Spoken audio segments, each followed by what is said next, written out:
been chasing peace in all the wrong places. They told you it comes from fixing every problem, managing every detail, and keeping life perfectly under control.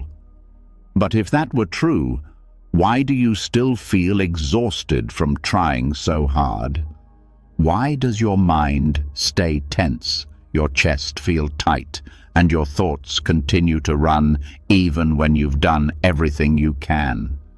The truth is simple, but it changes everything. Peace begins when you accept what you cannot control.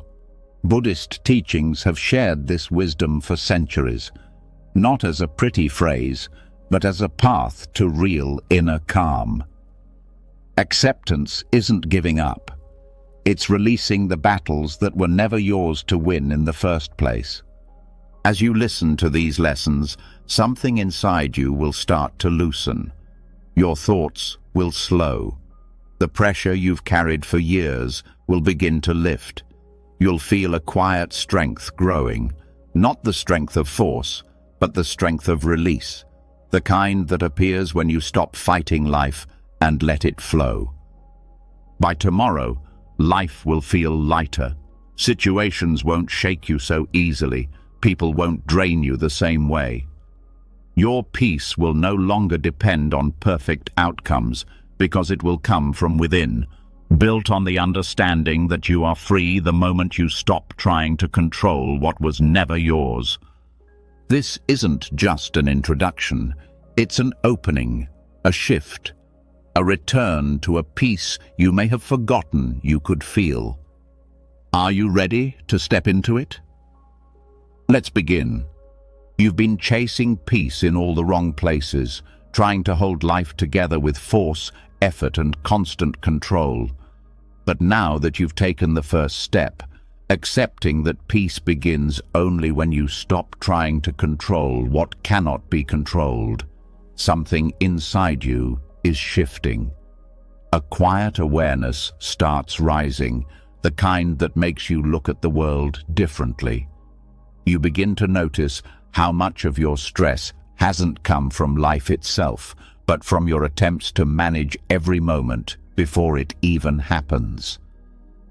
A softer question begins to form in your mind. If peace comes from letting go, then how do I live in a world that constantly pushes me to interfere? And this question leads to the next part of the journey, a part most people never learn but deeply need. There is a delicate strength in knowing when not to intervene, a power many overlook because the world trains us to believe we must always force, fix, correct, and shape every situation. From childhood, you were taught that success comes from taking charge, stepping in quickly, and controlling the outcome. Yet the more you try to force life into your preferred shape, the more resistance you meet. Things unravel, people pull away, situations become heavier, and your mind grows louder. The exhaustion you feel isn't from life itself. It's from the constant interference you've been taught to call responsibility. But there is another way of moving through the world, a way that brings far more peace, learning the art of stepping back. Not walking away, not ignoring, not abandoning, but stepping back just enough to let life breathe. When you stop interrupting every moment, when you stop forcing every outcome, when you stop trying to fix everyone's emotion, something remarkable begins to happen. Situations reveal their natural rhythm. People show who they really are. Problems solve themselves in ways you could never have imagined.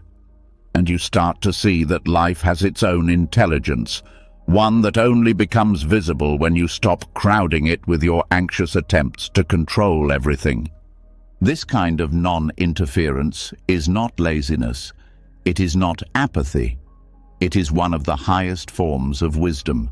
It requires patience, self-awareness, and emotional strength.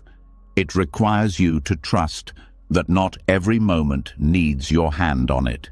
It asks you to understand that your presence, your calm, your grounded energy can influence a situation more deeply than your actions ever could.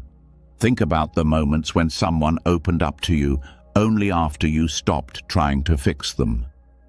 Think about the arguments that softened only when you stopped forcing the conversation. Think about the stressful situations that resolved themselves when you finally stepped back and breathed. These are not accidents. They are proof that harmony often appears when pressure disappears. One of the greatest misunderstandings in life is believing that caring means controlling.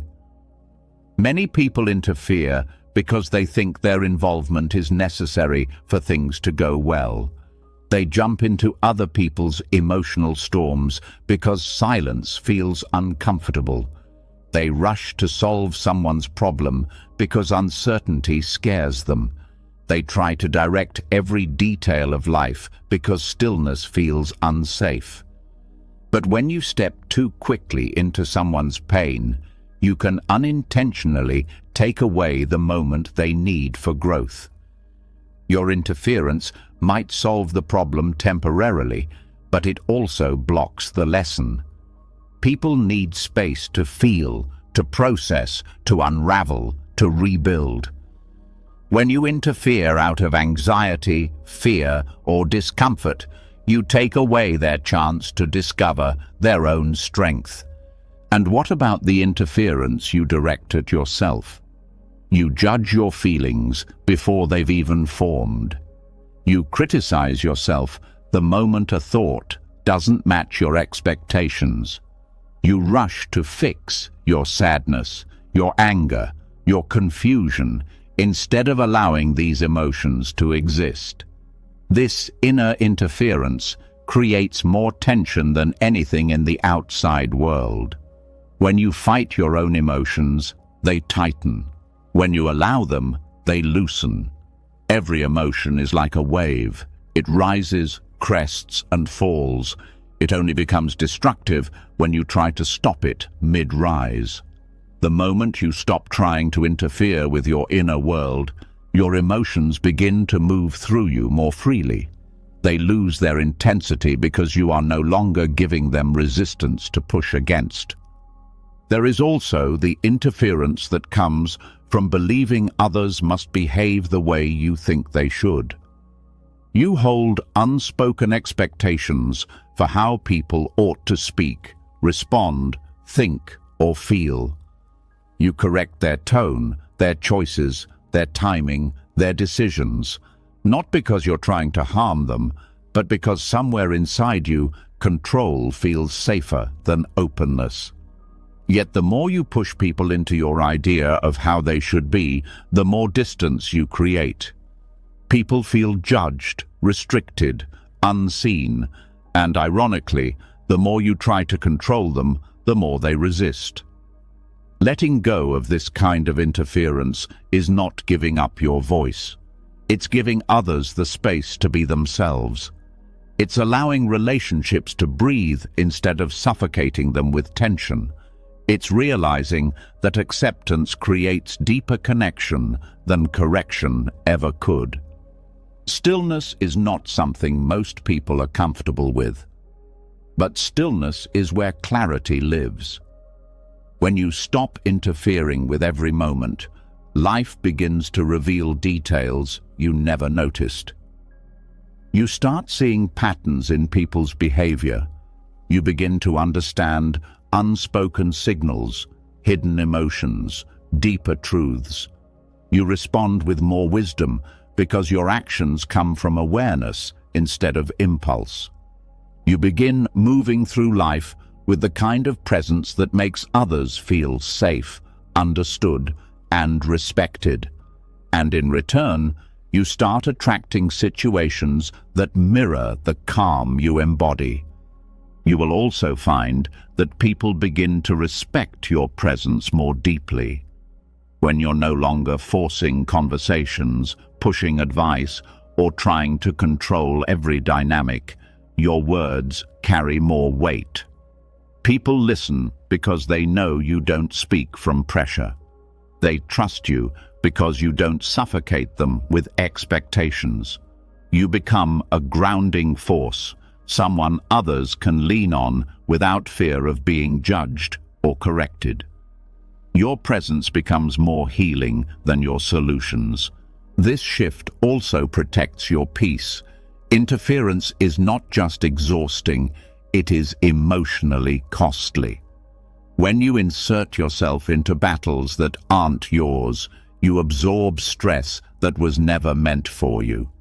When you constantly try to fix others, you take responsibility for pain that does not belong to you. When you try to control outcomes, you carry the burden of things that were never in your hands. Stepping back frees you from this weight. It allows you to care without drowning. It allows you to love without losing yourself. It allows you to help without harming your own peace. When you stop interfering with life, you also stop feeding drama. Most drama comes from over-involvement, from reacting too quickly, from making assumptions, from rushing into situations that needed time instead of action. When you learn the discipline of stepping back, you begin to see how much chaos you used to create without realizing it. And you begin to appreciate the simplicity that appears when you allow life to unfold naturally. This doesn't mean you never take action. Wise action is different from reactive interference. Wise action arises when you act from clarity, calm, and understanding. It is intentional, not impulsive. It helps instead of controlling. It comes from a quiet center, not from fear. When you act from this place, your involvement becomes meaningful rather than stressful. You enter situations with awareness and leave them without regret. Life becomes softer when you accept that not every moment needs your influence. You discover that stepping back can be more powerful than stepping in. You realize that presence, quiet, grounded, open presence, can transform a situation more than control ever could. You start to trust timing, trust natural growth, trust the intelligence of the moment. And in that trust, you find peace. Not the peace that comes from perfect circumstances, but the peace that comes from letting life breathe. This is the beginning of a new way of being, a way of moving through the world with less force and more flow, a way of finding strength not in control but in presence, a way of creating harmony simply by learning when to step back. And once you understand this subtle art, every part of your life begins to change. The moment you begin stepping back from trying to control everything, something unexpected happens inside you. Life feels a little lighter, yet your emotions still rise with surprising force. You start noticing how quickly your mood can change, how one thought can shift your entire inner world, how feelings appear without warning and leave just as suddenly. This is where the next part of the journey unfolds, because it's impossible to understand peace without understanding the nature of your emotions. Most people move through life treating their emotions as if they are permanent facts. When a heavy feeling appears, it feels like it will stay forever. When the heart sinks, it feels like it will never rise again. When fear shows up, it feels like the end of safety. When anger flares, it feels like the world has suddenly turned against you. These reactions happen because emotions feel solid, as if they define reality the moment they arise. But emotions are not solid. They are temporary events passing through your mind and body, and they lose their control over you the moment you stop believing they are lasting. It becomes clearer the more you pay attention. Every feeling you have ever experienced has faded, even the ones that once felt unbearable. Not one emotion has stayed with you permanently. Even your strongest memories are tied to emotions that changed over time. Yet your mind still treats emotions as permanent because you identify with them. You say, "I am sad," "I am anxious," or "I am angry," turning temporary events into personal identity. And when an emotion becomes who you think you are, its grip tightens. But something changes the moment you shift from "I am" to "I feel." When you say, "I feel sadness," it stays what it truly is, an experience, not a definition. Emotions stop defining your identity and instead move through you like weather across the sky.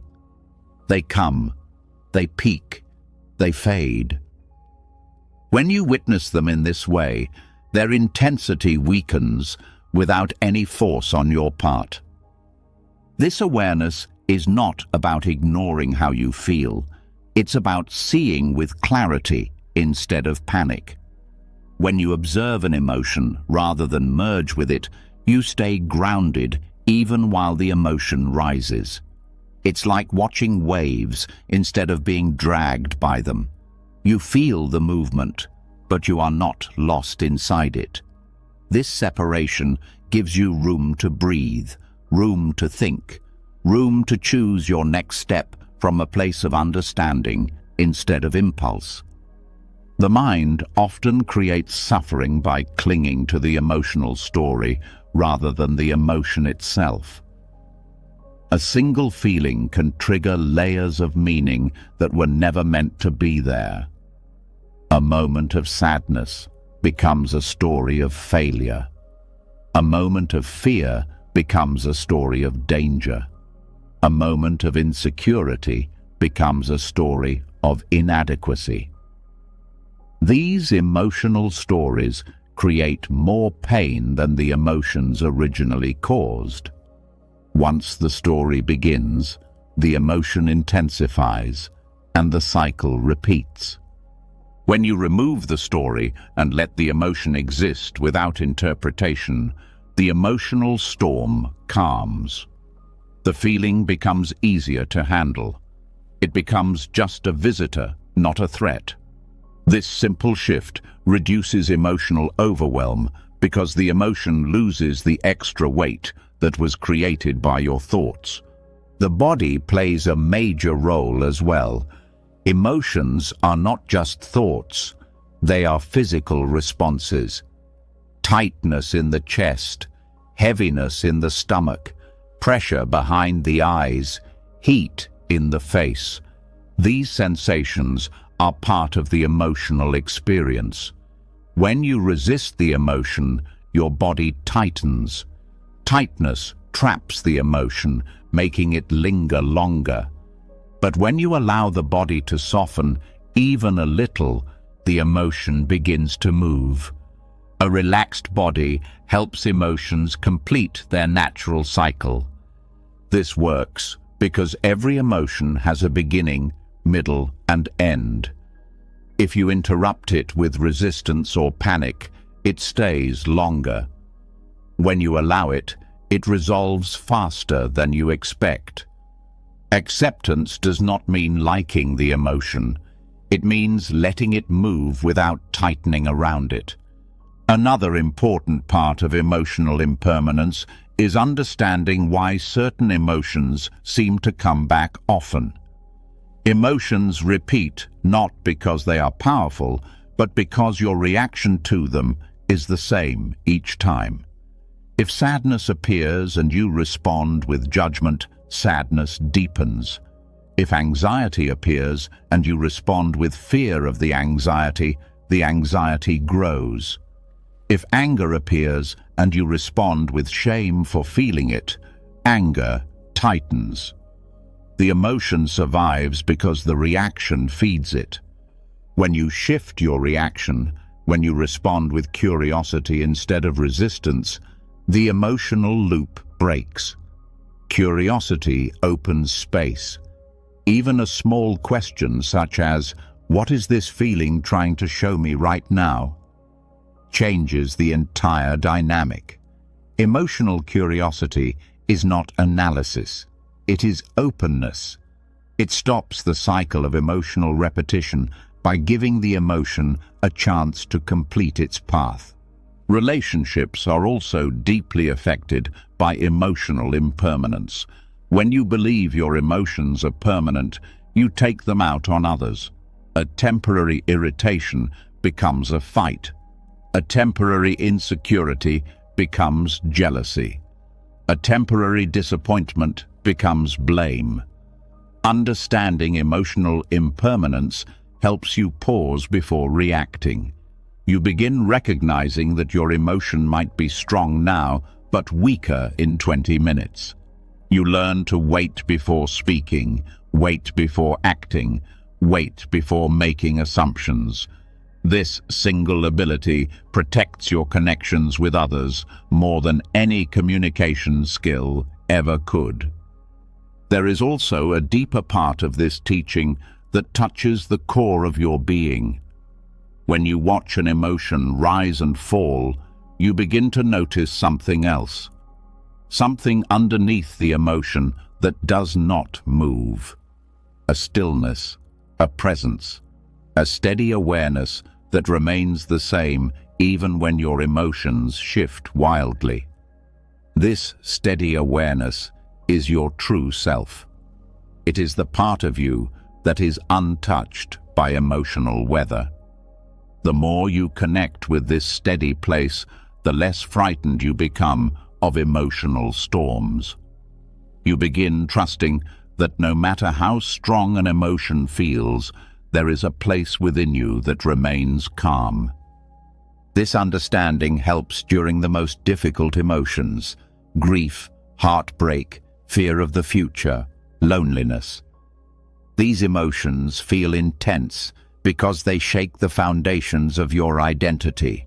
But even these emotions are temporary. They move through in waves. They change shape. They soften. When you allow them to be felt without adding stories or resistance, they eventually release. You discover a quiet courage within yourself because you realize you can survive emotional storms without losing your center. Another aspect of emotional impermanence is learning not to cling to positive emotions. People often try to hold on to joy, excitement, love, inspiration, and happiness. But the more you cling, the faster they fade. Positive emotions become more enjoyable when you allow them to come and go naturally. When you stop trying to hold them in place, you actually feel them more fully.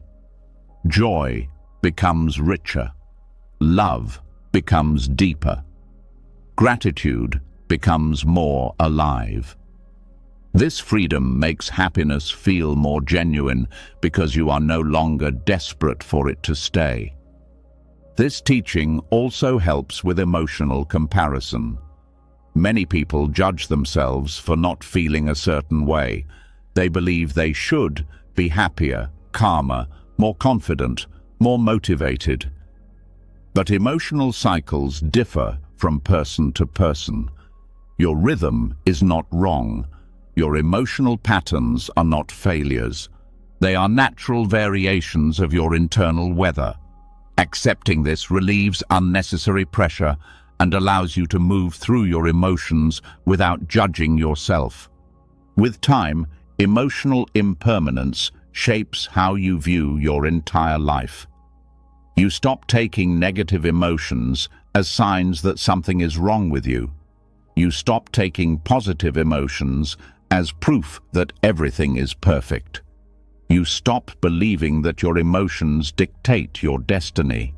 You understand that every emotion is part of your experience, but not the whole of your identity. This perspective allows you to live with more balance. You don't overreact to your highs or drown in your lows. You live with a grounded heart. This grounded heart becomes your guide. It teaches you that emotions are not obstacles, but signals. They show you where you need healing, where you need rest, where you need boundaries, where you need courage, where you need change. When you see emotions as messengers instead of enemies, they become easier to work with. They speak more clearly when you listen without fear. The wisdom of emotional impermanence is not about controlling how you feel. It is about freeing yourself from the belief that emotions control you. When you stop fighting your feelings, they pass more peacefully. When you stop identifying with them, they lose their grip. When you stop fearing them, they transform. You become more present, more grounded, more aware of the subtle shifts within you, and with that awareness comes a deeper peace, a peace that no emotion, no matter how strong, can take away. As emotional impermanence becomes more familiar, another layer of inner experience begins to reveal itself. You start noticing that the closer you get to real acceptance, the more intense your inner resistance becomes. It shows up suddenly, as if something inside you senses change and tries to stop it. This resistance is not random.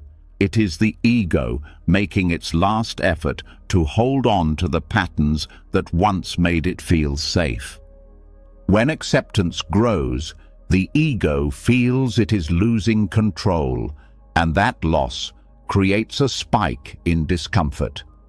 Thoughts become louder, reactions become sharper, and old emotional habits rise with surprising force. This sudden return of tension can feel confusing, especially when you thought you were making progress. But this spike is not a backward step. It is the ego's final attempt to keep things familiar. The ego fears change, even when the change is healing. The ego was built to protect you. It learned to predict danger, avoid rejection, and maintain a stable identity. These functions helped you survive past experiences, but they also limit your freedom when you begin seeking inner peace. Whenever you approach a moment of surrender, the ego reacts because surrender feels like disappearing to it. To the ego, acceptance means losing its role as the one who controls, defends, and manages everything. This is why the mind becomes noisy right before breakthrough. It floods you with thoughts that sound urgent, thoughts that insist something is wrong, thoughts that convince you to tighten your grip again. These thoughts are not truth. They are survival reflexes. They come from the ego trying to maintain its old position. Understanding this weakens their influence because you no longer mistake them for reality. The ego also uses emotion to regain control. You may feel a sudden burst of irritation, fear, sadness, or defensiveness. These emotions are not failures. They are signals that you are changing. The ego uses emotional intensity to bring you back to familiar patterns, hoping you will react the way you always have. But when you stay present through this surge, something important happens. The ego loses power. It depends on your reaction to survive. When you do not react, it cannot stay in control. This stage requires patience with yourself. The ego is not your enemy. It is a protective structure built from past experiences, childhood patterns, learned fears, and repeated emotional reactions. It thinks it is keeping you safe. When you begin changing, the ego becomes frightened. Treating this fear with patience instead of resistance creates space for transformation. The more you understand the ego, the less tightly it controls you. A common sign of this final ego surge is the urge to act impulsively. The mind pressures you to fix something immediately, confront someone, overthink, explain yourself, defend yourself, or chase certainty. These impulses are the ego's way of pulling you back into old habits. Acting on them keeps the pattern alive. Letting the urge pass weakens the pattern. You don't need to force anything. You only need to not feed the reaction. You may also notice physical reactions, restlessness, tightness in the body, a sudden rush of heat, or tension in the chest. These are the body's responses to old emotional energy being released. The ego stored these reactions for years, and now they are rising because they finally have room to leave. Meeting these sensations with a soft breath instead of panic allows the release to continue. The body unwinds when you stop resisting the sensation. Right before acceptance, identity also becomes unstable. You may feel disconnected from the version of yourself you were before, yet uncertain about who you are becoming. This sense of in-between can feel uncomfortable, but it is a necessary part of transformation. The ego interprets this discomfort as danger because it relies on identity for stability. When your identity begins shifting, the ego tries to pull you back into old roles, old stories, and old emotional patterns. Allowing yourself to stay in this space without rushing to define yourself creates room for a deeper identity to emerge, one not shaped by fear or control. Another part of this process involves letting go of emotional stories that kept the ego alive. Stories about who you must be, how life must go, what others must think, or what you must prove. When you begin releasing these stories, the ego panics because they were its foundation. The ego used these narratives to maintain order. Without them, it feels exposed. But exposure allows truth to surface. When these old stories dissolve, you begin seeing yourself more clearly than ever before. You may also notice resistance when you start setting boundaries that honor your peace. The ego, shaped by old patterns, fears losing approval or connection. It tells you that choosing yourself is selfish or risky. But when you recognize this as ego fear rather than truth, you gain the freedom to act from self-respect instead of old conditioning. Each boundary weakens the ego's grip and strengthens your inner stability. The ego's final resistance also shows up as doubt.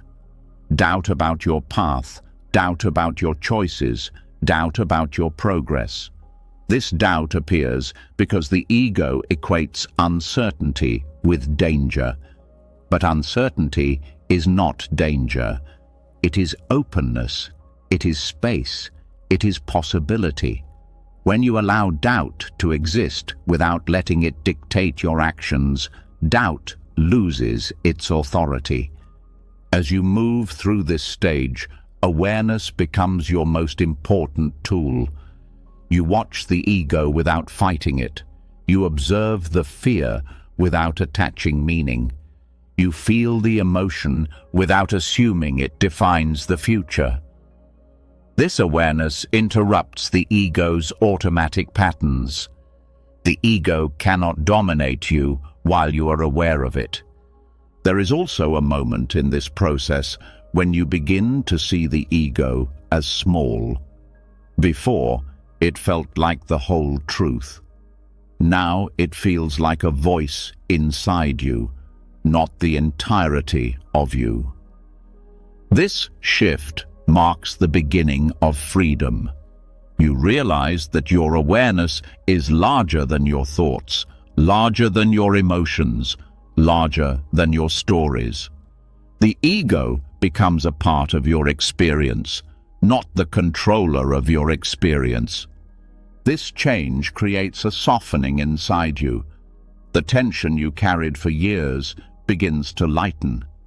The urge to react weakens. The emotional storms become less overwhelming. You begin responding to life instead of fighting it. You start feeling moments of clarity, moments of open space, moments of quiet that were not available before. Peace begins to settle into your body in a new way, not as an idea, but as a lived experience. Acceptance no longer feels like a challenge. It feels natural. You stop forcing life into a shape and start moving with life instead. You stop carrying emotional burdens that were never yours. You stop defending identities that no longer fit. What once felt frightening now feels freeing. What once felt like loss now feels like release. What once felt like collapse now feels like awakening. The ego's last stand is the final shadow before this shift happens, and the moment you stay present through it, you step into a deeper sense of self that does not need control to feel safe. As the ego's grip weakens and you begin feeling more space around your thoughts, another layer of truth becomes easier to see. Not all resistance shows up as dramatic inner battles. Most of it is subtle, quiet, almost invisible. It hides inside your daily life, buried in the smallest moments that seem harmless but slowly drain your energy. These tiny tensions build up without your awareness, shaping your mood, your patience, and your peace far more than the big emotional storms ever could. This next step begins by noticing what you resist without even realizing it. There are countless moments throughout the day when your body tightens, your breath shortens, or your thoughts stiffen against reality. A slow driver, a long line, a noise you didn't expect, a plan that changes suddenly, a message that takes too long to arrive, someone speaking too slowly, a notification that interrupts your focus. These moments seem insignificant, yet each one creates a small inner conflict. Your ego reacts instantly, protesting the inconvenience, demanding control, insisting the moment should be different than it is. These tiny frictions accumulate. Each one adds a layer of tension, a subtle exhaustion you carry without noticing. By the end of the day, you feel drained, not because something big happened, but because hundreds of small resistances tightened your body and mind piece by piece. Micro-resistance is one of the greatest hidden causes of stress, and most people never see it happening. They assume they are tired because of responsibilities, tasks, or work, when the real fatigue comes from constantly fighting what life brings in tiny, repetitive moments.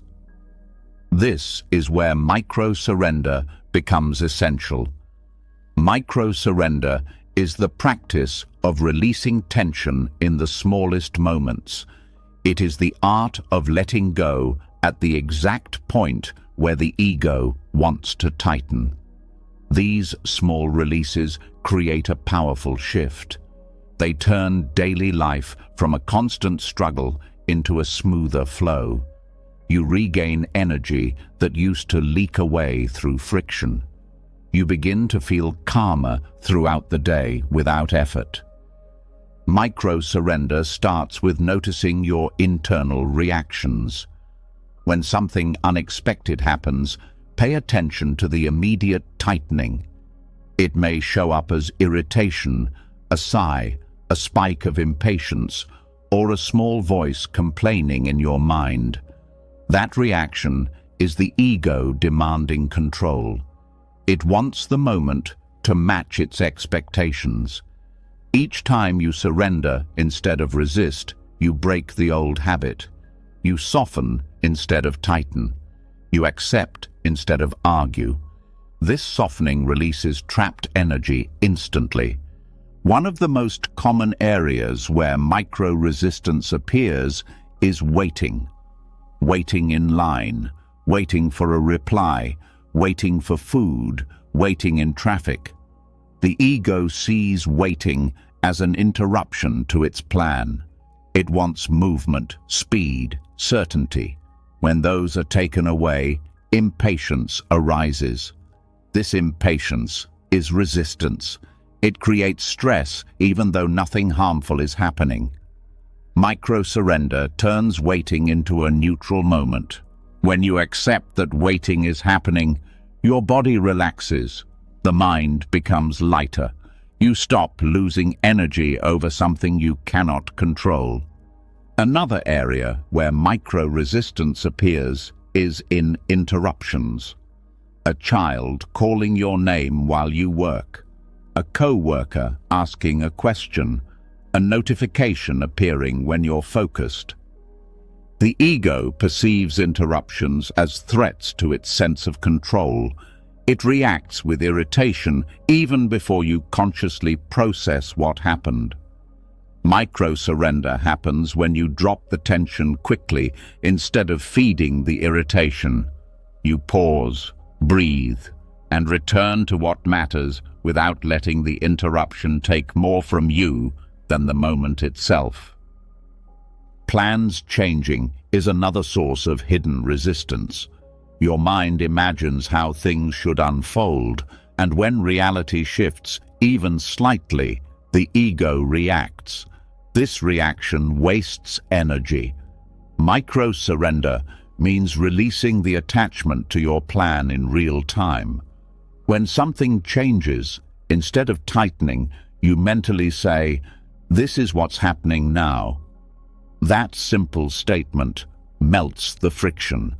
It prevents the ego from creating conflict with the moment. Sound is another powerful trigger for micro-resistance. A loud noise, someone chewing, a dog barking, the hum of a machine. These sounds are harmless, yet the ego reacts as if they are invasions. It labels them as wrong. This reaction creates instant tension. Micro-surrender means allowing sound to be present without adding judgment. When you stop labeling sound as disruptive, your nervous system stays calm. Micro-resistance also appears in your daily tasks. Washing dishes, cleaning, preparing food, going to work, answering messages. The ego often resists the simplicity of daily life. It wants stimulation or novelty, so it protests routine. Micro-surrender means giving full presence to small tasks without the inner complaint. When you do something simple without resistance, it becomes peaceful instead of draining. There is also resistance in conversations. When someone talks longer than you want or expresses emotions you don't want to hear, the ego reacts. Micro-surrender means listening without tensing, allowing the other person to speak without mentally rushing them. This creates deeper connection, reduces conflict, and conserves your energy. Another hidden area is expectations about time. The ego wants everything to happen on its schedule. When life moves slower or faster, tension arises. Micro-surrender means letting go of the mental timeline. When you allow events to unfold in their own time, your mind stops fighting the pace of life. Your body also holds micro-resistance. Small tensions in the shoulders, jaw, hands, or stomach often have nothing to do with physical strain and everything to do with resisting the moment. Micro-surrender means dropping the tension whenever you notice it. A soft jaw, a relaxed shoulder, or a deeper breath dissolves more stress than most people realize. Micro-surrender also transforms emotional reactions. Even mild emotions like annoyance or disappointment create resistance. When you allow the emotion to be felt without tightening around it, the emotion moves through faster. This keeps your emotional landscape smooth throughout the day. There is also resistance to uncertainty. Even small uncertainties, like not knowing how long something will take, trigger mental discomfort. The ego exaggerates the threat. Micro-surrender responds with openness. When you let uncertainty be present without trying to force clarity, the mind relaxes. Micro-surrenders build on each other. One small release makes the next easier. Over time, these tiny choices reshape your entire nervous system. You stop living in a state of subtle tension. You stop wasting energy on things that don't matter. You start moving through the day with ease. Challenges feel lighter. Annoyances lose their power. You feel less drained and more grounded at the end of the day. The beauty of micro-surrender is that it doesn't require dramatic effort. It is not about forcing calm. It is about removing the invisible walls that block natural calm. Your peace becomes less dependent on perfect conditions and more connected to your ability to release tension instantly. Life begins to feel more spacious. You feel less pushed by the world and more carried by it. Micro-surrenders develop a habit of acceptance. They teach your mind to stop fighting the moment. They train your nervous system to relax instead of react. They reveal how often the ego creates unnecessary suffering. Over time, these small moments of letting go lead to a profound shift. You begin to live with less resistance, less frustration, and less inner noise.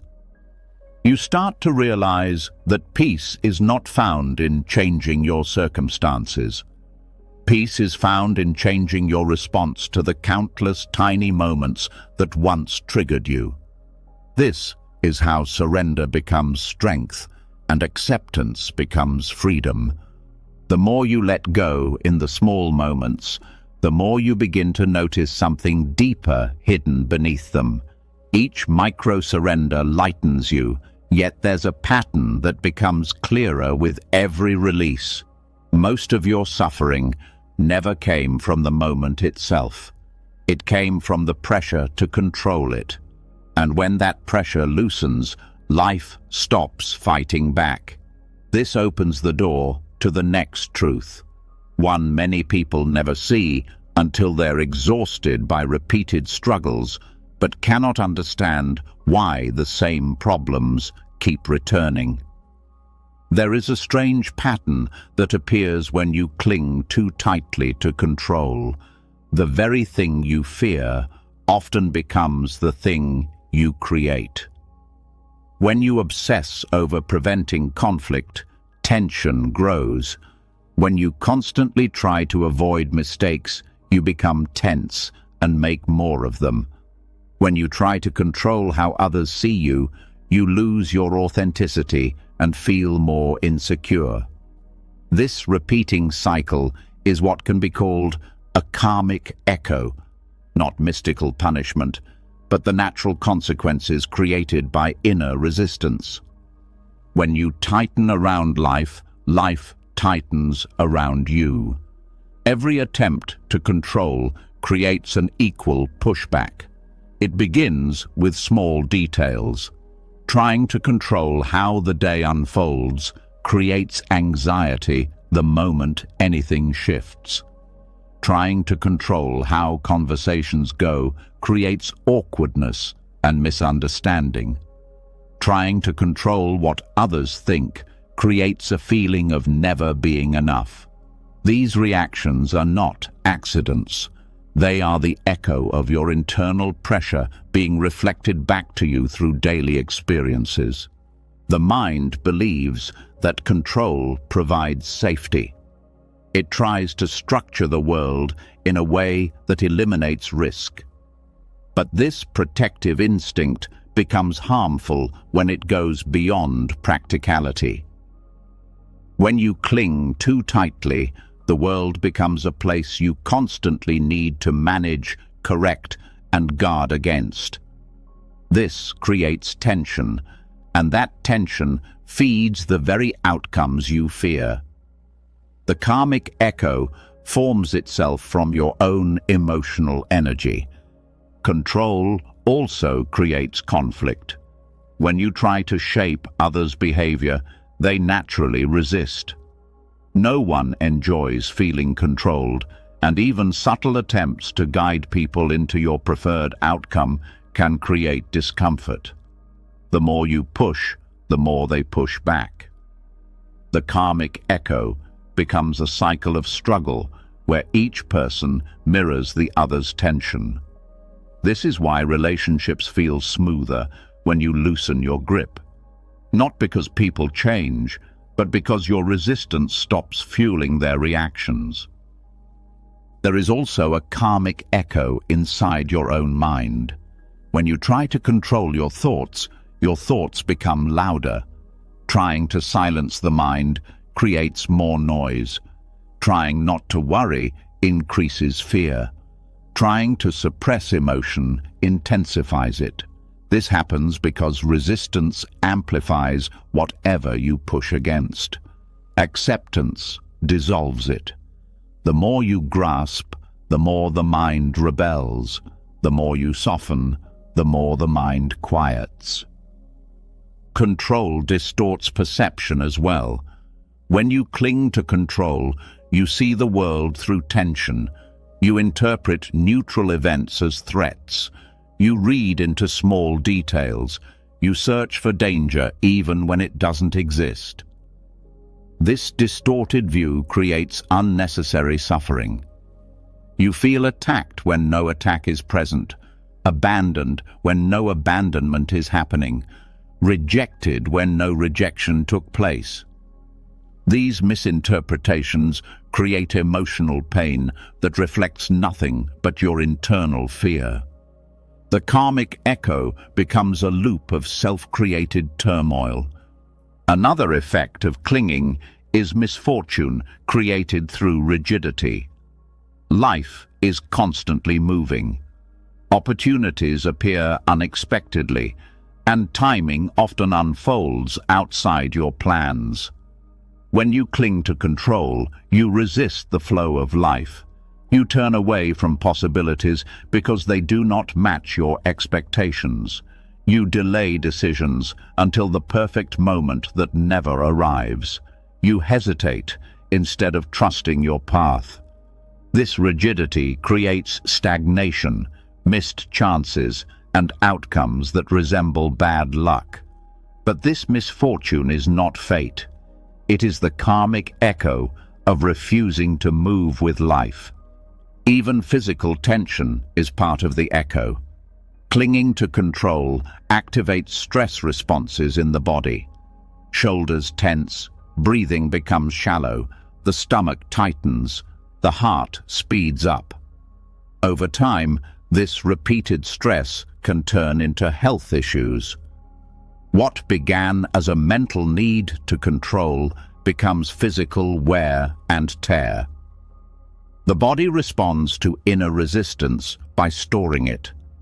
When you soften your need for control, The body unravels years of unnoticed strain.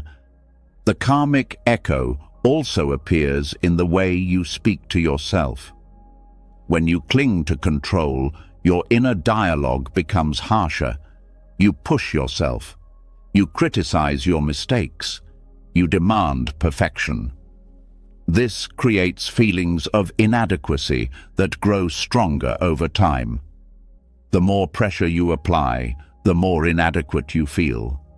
The karmic echo becomes an identity you never intended to build. This cycle also affects your creativity. Control kills spontaneity.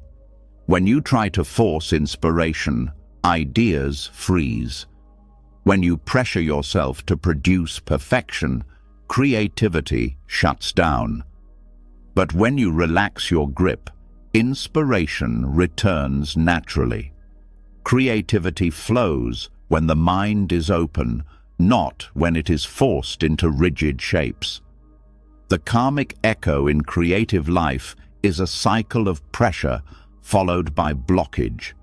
Letting go breaks that cycle. In relationships, clinging to control creates distance. When you try to manage how someone behaves, they feel judged. When you try to influence how someone feels, they feel pressured. When you try to shape who someone becomes, they feel unseen. The karmic echo here is emotional disconnection.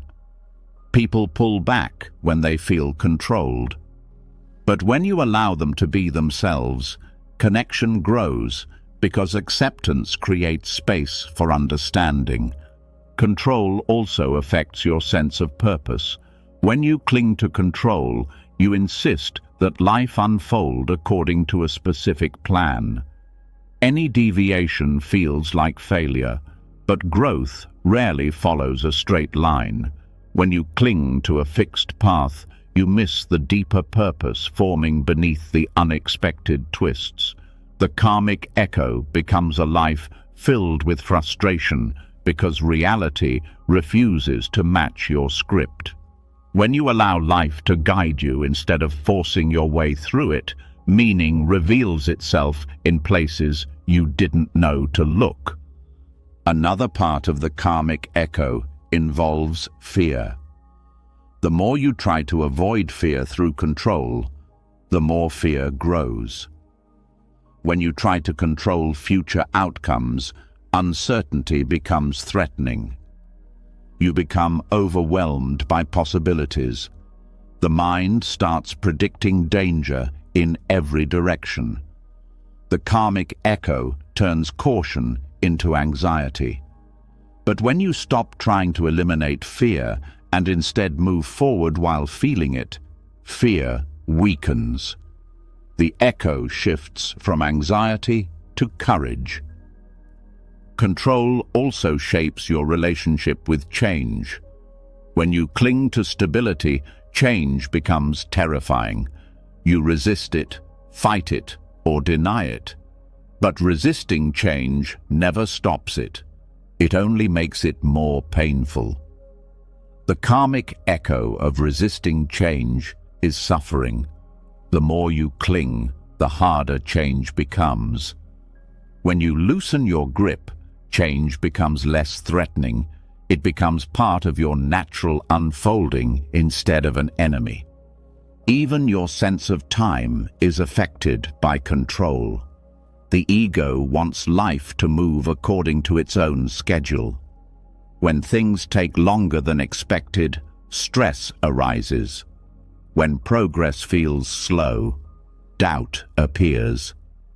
The karmic echo becomes impatience, frustration, and the belief that you are falling behind. But when you release your timeline and trust that your life is unfolding at its own pace, time becomes softer. You experience more peace in the present instead of pushing yourself into the future. The karmic echo also touches your ability to receive. When you cling to control, you resist support. You push away help. You insist on doing everything yourself. This creates loneliness and burnout. The karmic echo becomes the very isolation you fear. But when you open yourself to receiving help, love, guidance, you break the cycle. Allowing support dissolves the belief that control is required for survival. Letting go of control creates a space where life can finally meet you halfway. You begin to notice easier outcomes, smoother interactions, clearer decisions, and lighter emotions. Challenges still appear, but you no longer create additional layers of struggle. The karmic echo shifts from resistance to flow. When clinging stops, the problems you feared lose their power. When control loosens, peace has room to enter. When resistance dissolves, your life begins moving again. The more you loosen your grip on control, the more something unexpected begins to show itself. Underneath all the tension, underneath every attempt to manage life, underneath the karmic echoes of resistance, there is a quiet truth you've been avoiding for years. A truth that feels frightening at first, yet becomes the doorway to the deepest peace you will ever experience. This truth begins with recognizing that no matter how much you control, life still moves on its own. And the moment you finally stop resisting that reality, something inside you begins to unlock. There is a kind of freedom that doesn't come from strength, power, or mastery. It comes from admitting that you are not in charge of everything. This admission is often the last thing the ego wants, because the ego believes control equals safety. But when you look closely, you see the exact opposite. The need to control everything has created most of your stress, fear, and exhaustion. And the strange truth is this: when you finally admit how much is outside your control, you feel lighter, not weaker. Radical powerlessness does not mean giving up on life. It means accepting that you cannot command outcomes, force timing, or shape events against their natural flow.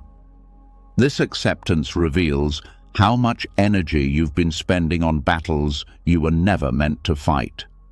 Once you release them, you gain access to energy you didn't know you had. Many people fear this idea because they think helplessness means vulnerability. But the kind of helplessness that brings freedom is not the helplessness of defeat. It is the helplessness of honesty. It is acknowledging that storms will come whether you resist or not. People will change whether you approve or not, and life will unfold on a timeline far bigger than your plans. When you stop pretending to be in control, you stop fighting reality. That fight has been the source of your suffering for years. This realization brings clarity. When you stop trying to manage everything, your mind becomes clearer because it no longer carries impossible responsibilities. You begin to see what truly belongs to you and what never did. You stop taking responsibility for people's emotions, decisions, and reactions. You stop trying to control outcomes that were never yours to shape. Clarity appears because the noise of struggle fades. Creativity also emerges in the space created by unclenching. Control blocks creativity because creativity requires openness. When you cling to specific outcomes, you limit the possibilities that life offers. You become rigid. You fear experimentation. You fear mistakes. But when you embrace your inability to control everything, creativity becomes natural. Ideas come more freely. Solutions appear without effort. Options you couldn't see before become obvious. Creativity thrives in spaciousness, not in pressure. Inner strength also grows in radical powerlessness, though it may sound contradictory. True strength is not the ability to control life. It is the ability to remain grounded when life cannot be controlled. When you accept that you cannot force outcomes, you develop resilience. You learn to bend instead of break. You adapt instead of collapse. You find confidence not in predicting the future, but in trusting your ability to respond to whatever arrives. This kind of strength is different from the strength you were taught. You were told strength is about holding everything together, pushing through, managing every detail. But that version of strength is brittle. It shatters under pressure. The strength born from acceptance is flexible. It grows in uncertainty. It thrives in unpredictability. It honors reality instead of fighting it. Radical powerlessness also dissolves the illusion of control over people. You cannot change how others feel, behave, or choose to live. When you accept this, relationships become healthier. You stop trying to fix people. You stop expecting them to fill your emotional gaps. You stop manipulating outcomes. This acceptance creates respect, understanding, and openness. You begin connecting with people as they are, not as you want them to be. Another part of this freedom comes from releasing the pressure to always have answers. When you admit you don't know everything, curiosity replaces judgment. You ask better questions. You explore instead of conclude. The mind that admits not knowing becomes wiser than the mind that pretends it knows everything. Wisdom grows when you are humble enough to accept uncertainty. This humility softens your entire inner world. It makes you more patient with yourself because you stop expecting perfection. It makes you more patient with life because you stop expecting predictability. It makes you more patient with others because you stop expecting them to behave in ways that make you feel secure. The relief that comes from releasing these expectations can feel like taking off a heavy backpack you didn't realize you were carrying. Radical powerlessness also brings peace to your relationship with time. Much suffering comes from trying to rush life into your preferred pace. When you accept that time will move as it moves, you stop living in the future. You stop chasing moments that haven't arrived yet. You stop gripping the present with anxiety. This acceptance allows you to be here instead of mentally running ahead. Time feels less threatening because you are no longer fighting it. Your relationship with fear changes as well. Fear thrives on the illusion of control, because the moment you believe you must control everything, life becomes a minefield of potential threats. Every possibility becomes a danger. Every uncertainty becomes a problem. But when you admit you cannot control life, fear loses its fuel. The pressure to prevent every negative outcome disappears. You begin to trust yourself to navigate life, not control it. This form of surrender also breaks the cycle of self-blame. When you believe you are responsible for everything, you blame yourself for things outside your influence. You think you should have predicted events, prevented conflicts, or mastered outcomes. Radical powerlessness removes this unrealistic burden. You see that life doesn't revolve around your decisions alone. You see that outcomes arise from countless factors beyond your awareness. This brings compassion for yourself. You also begin to see how life supports you once you stop forcing it. Opportunities appear unexpectedly. Solutions arise on their own. People show up at the right time. Timing aligns in ways you could never predict. Radical powerlessness does not remove agency. It enhances it. It frees your mind from constant tension so you can recognize the opportunities you once overlooked because you were too focused on controlling everything. Letting go also deepens your intuition. When the mind stops grasping, the deeper intelligence within you becomes louder. You start sensing the right path without needing to force it. You start feeling what aligns and what doesn't. Intuition does not work well in a mind full of noise. Radical powerlessness creates silence, and intuition thrives in silence. Another part of this freedom comes from surrendering to life's unpredictability.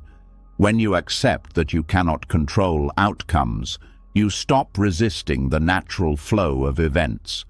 Life unfolds in ways that often surpass your expectations.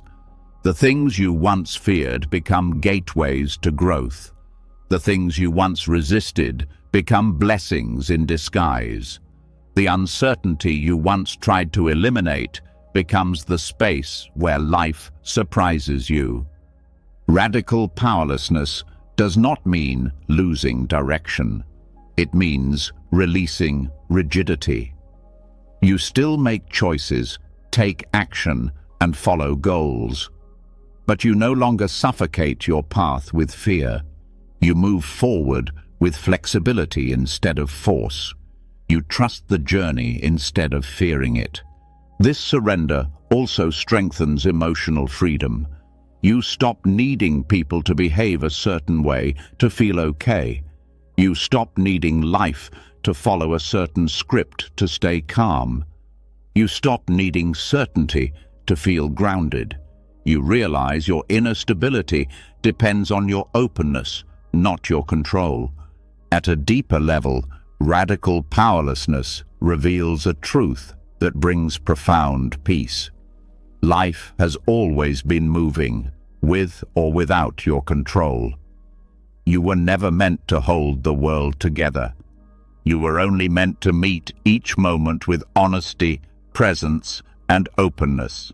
When you stop pretending to be in charge of the uncontrollable, you finally align with life instead of fighting it. And in that alignment, you discover the paradox. Accepting your powerlessness reveals your greatest inner power. As the truth of not being in control settles more deeply into your life, another shift begins to reveal itself. With every layer of surrender, something else becomes clearer. Your mind has been carrying far more than it needs. Old thoughts, old fears, old expectations, old worries, old predictions, old conversations, old regrets. All of this mental clutter kept the urge for control alive. And now that you're learning to release control, the clutter begins to show itself in a way you cannot ignore. This is where the next transformation starts. There is a kind of heaviness that comes not from the world, but from the mind. Thoughts pile on top of thoughts, creating noise that makes it hard to hear your deeper wisdom. The mind becomes a crowded room filled with unfinished dialogues, future scenarios, and past failures replaying themselves. This clutter does not appear because something is wrong with you. It appears because the mind was trying to manage too much. When you believed you had to control outcomes, hold everything together, and predict every possible scenario, your mind filled itself with unnecessary weight. Now that you're letting go, you can begin clearing the space within. Voluntary simplicity of the mind is the practice of choosing less, fewer thoughts, fewer stories, fewer mental distractions. Not because the mind needs to be empty, but because the clutter blocks peace. Buddhist teachings often point to the mind as the source of suffering, not because thoughts are bad, but because most thoughts are repetitive and unhelpful. When you stop grabbing every passing thought as important, your inner world becomes quieter. You begin to see which thoughts are meaningful and which are just noise created by old habits. One powerful way mental simplicity starts is by noticing the unnecessary. Throughout your day, countless thoughts appear that serve no purpose. Thoughts about things you cannot change. Thoughts about people's opinions. Thoughts about outcomes you cannot control. Thoughts about events that already happened. Thoughts about futures that may never exist. These thoughts feel urgent only because the mind has been trained to react to everything. When you pause and observe them, you begin to see how many of them lead nowhere. The practice of letting thoughts pass without grabbing onto them is the beginning of mental decluttering. You don't force thoughts away, you simply stop giving them authority. They drift through without anchoring themselves. This reduces compulsive thinking. The mind becomes softer, like a river flowing instead of a waterfall crashing. The quieter the mind becomes, the easier it is to see reality clearly. Another part of voluntary mental simplicity is reducing mental multitasking. The mind tries to think about several things at once, planning the day while replaying yesterday, worrying about later while handling now. This split focus creates restlessness. When you bring your attention to just one thing, the task in front of you, the breath in your chest, the sound in the room, the mind relaxes. Simplicity happens when you stop demanding your mind to be everywhere at once. Your mind also becomes cluttered through comparison, comparing your path with others, comparing your progress, comparing your value, comparing your speed. These comparisons create pressure and confusion. They make you believe you're behind when, in truth, you are simply on your own timeline. Letting go of comparison is a major act of mental simplicity. When you stop measuring yourself against others, your mind gains space that was previously filled with doubt. Expectations also contribute to clutter. The mind carries heavy expectations about how life should unfold, how people should behave, how you should feel, and what success should look like. When these expectations are not met, frustration arises. Letting go of unnecessary expectations doesn't mean lowering your standards. It means clearing space for reality to unfold without being judged at every turn. When you stop demanding perfection from life, your mind becomes peaceful. Mental clutter also grows from unprocessed emotions. When feelings are avoided, they remain unfinished thoughts in the mind. They reappear as worry, fear, resentment, or confusion. Mental simplicity involves facing emotions directly instead of thinking around them. When you feel sadness, you feel it fully. When you feel anger, you acknowledge it. When you feel insecurity, you sit with it. This openness clears emotional residue that would otherwise take up mental space. A simple mind is not an empty mind. It is an organized one. Thoughts arise, but they don't overwhelm you. Ideas appear, but they don't pile on top of each other. You begin to think more clearly, act more calmly, and make decisions with ease. The noise that once controlled your life begins to fade. Mental simplicity also changes how you speak to yourself. A cluttered mind uses harsh language, criticizing, doubting, pressuring. A simpler mind uses fewer words and more understanding. You begin talking to yourself in a gentler tone. You stop attacking yourself for mistakes. You stop repeating negative stories.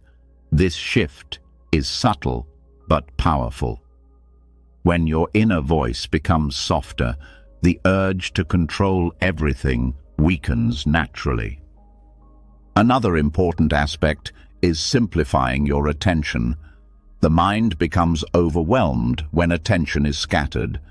Focusing on too many things at once creates mental fog. When you choose one focus at a time, mental clarity grows.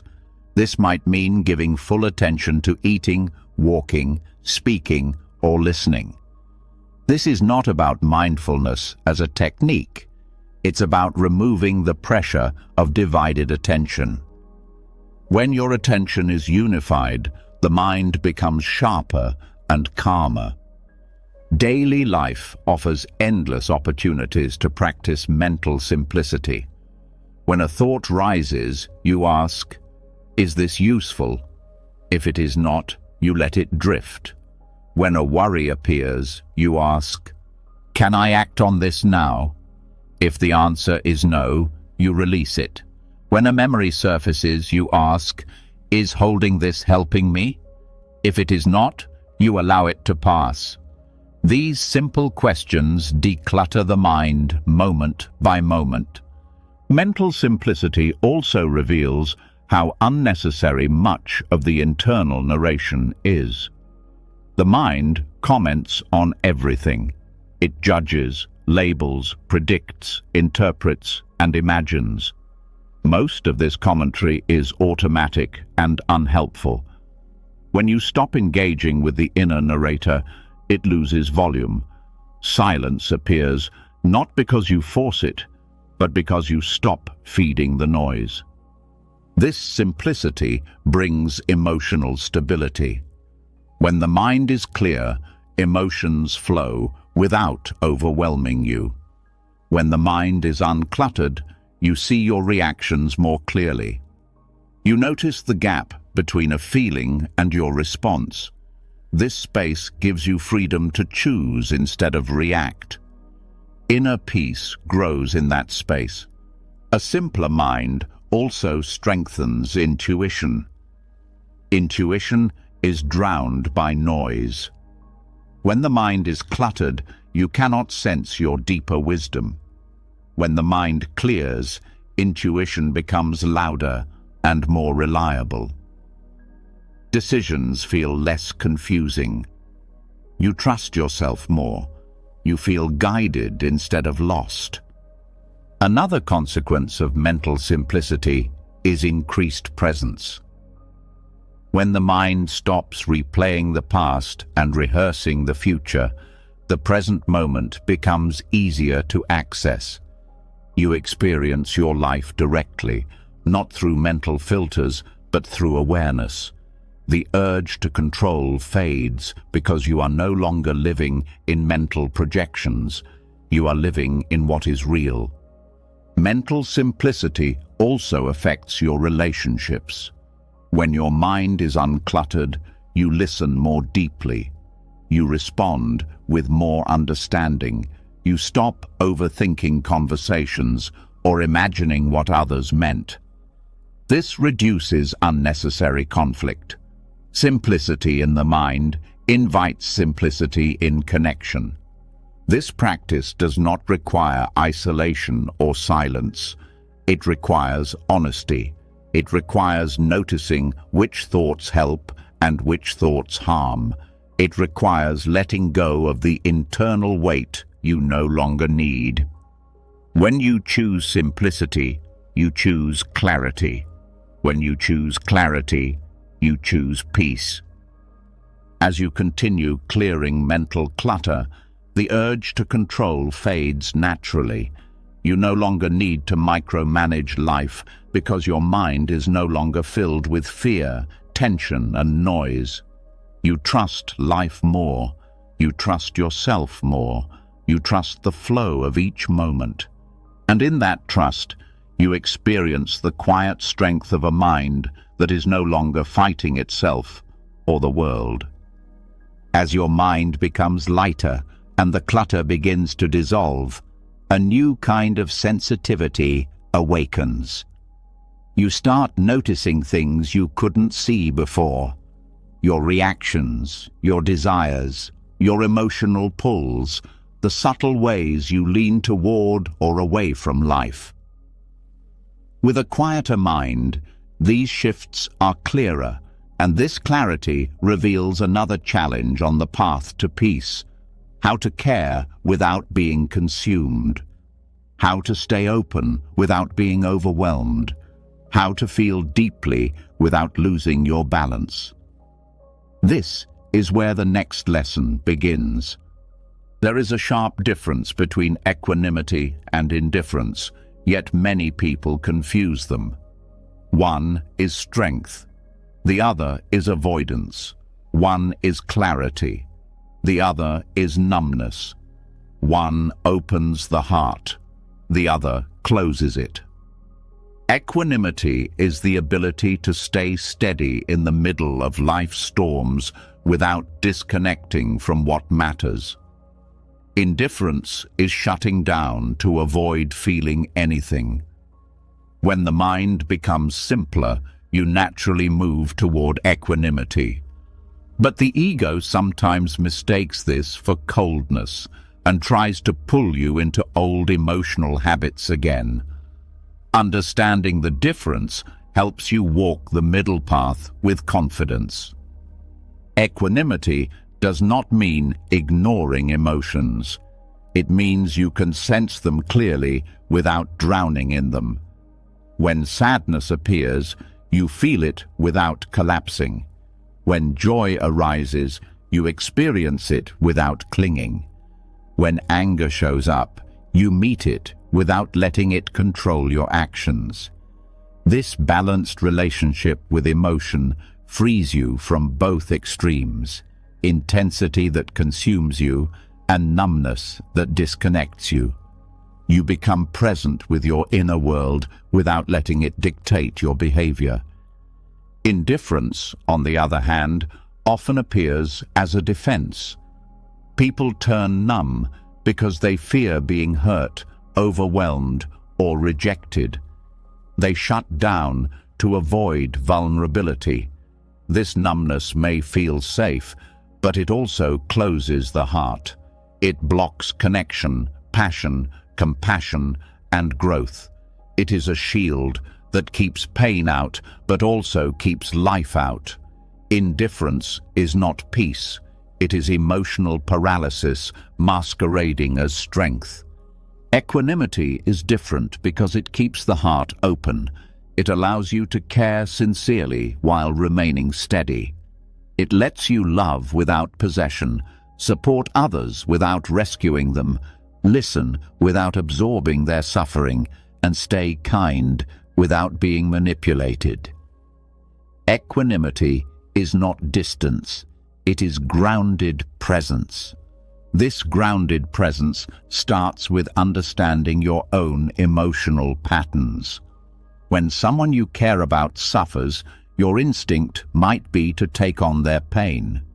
This emotional entanglement feels noble, but it drains your energy and often prevents them from learning what they need. Equanimity says, "I am here with you, but I remain centered." This response gives space for both compassion and clarity. It supports without smothering. Equanimity also applies to conflict. When someone speaks with anger or frustration, entanglement makes you react.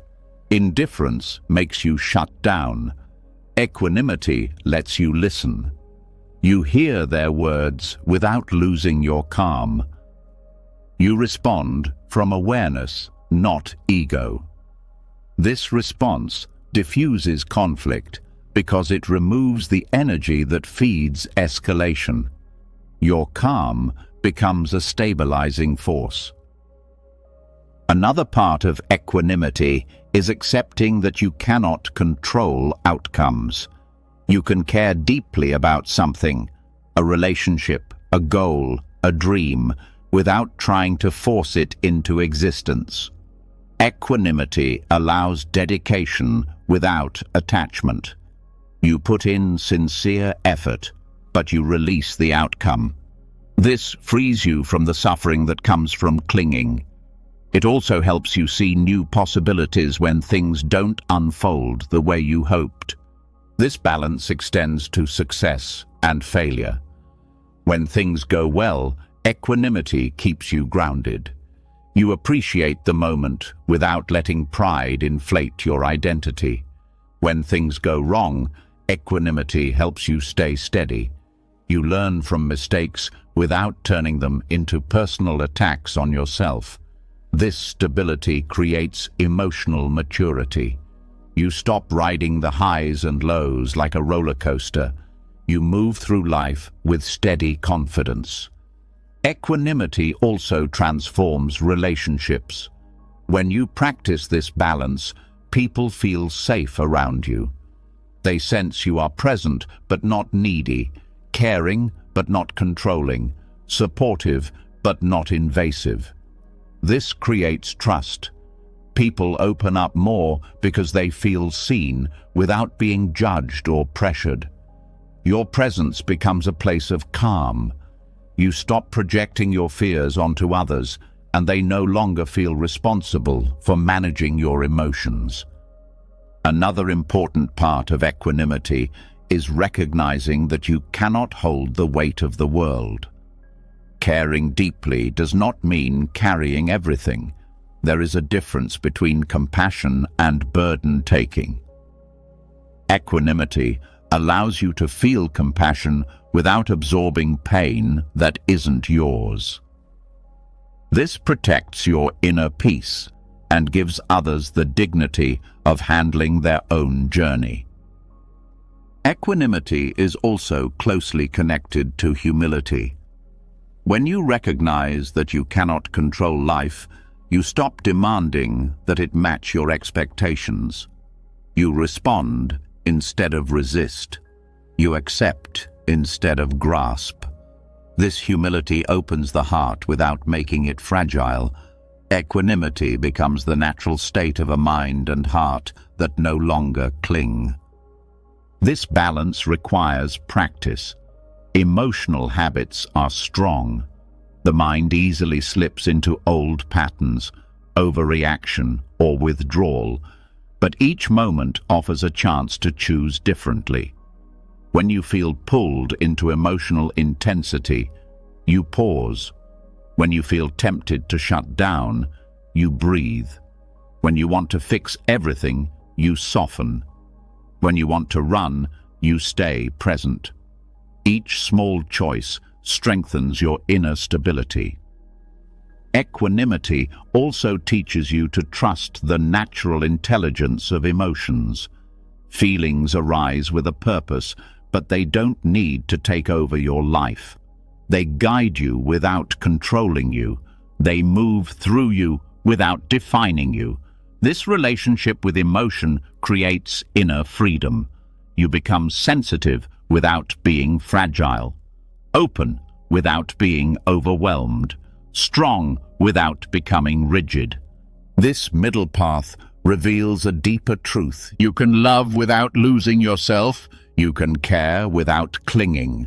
You can feel without falling apart. You can stay open without breaking. Equanimity is not the absence of emotion. It is the presence of balance. As you learn to care without collapsing into attachment, you also begin to see something deeper about human relationships. Staying balanced in your own emotions is one thing, but staying balanced while dealing with the imperfections of others is a more delicate challenge. People will disappoint you. They will act from their wounds, their habits, their blind spots. They will say things without thinking. They will project their pain onto you. And now that your heart is opening again, not numbed, not entangled, you start feeling the weight of this reality with new clarity.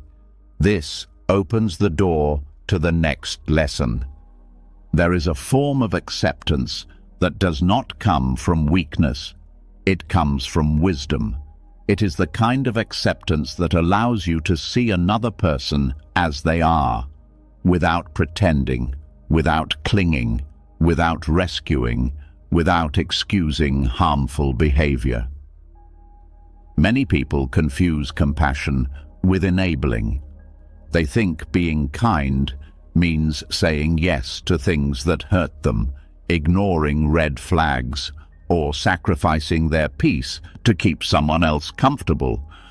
But real compassion is much more intelligent.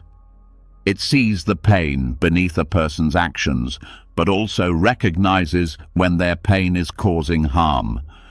Compassionate acceptance means acknowledging someone's flaws without absorbing the consequences of those flaws. It means you can understand why someone acts the way they do without letting their behavior damage your emotional world. This is one of the most misunderstood teachings in Buddhism. Compassion is not passive. It requires strength. It demands clarity. It calls for boundaries that protect your peace while still allowing kindness to flow. To practice this, you must first recognize the difference between understanding and tolerating.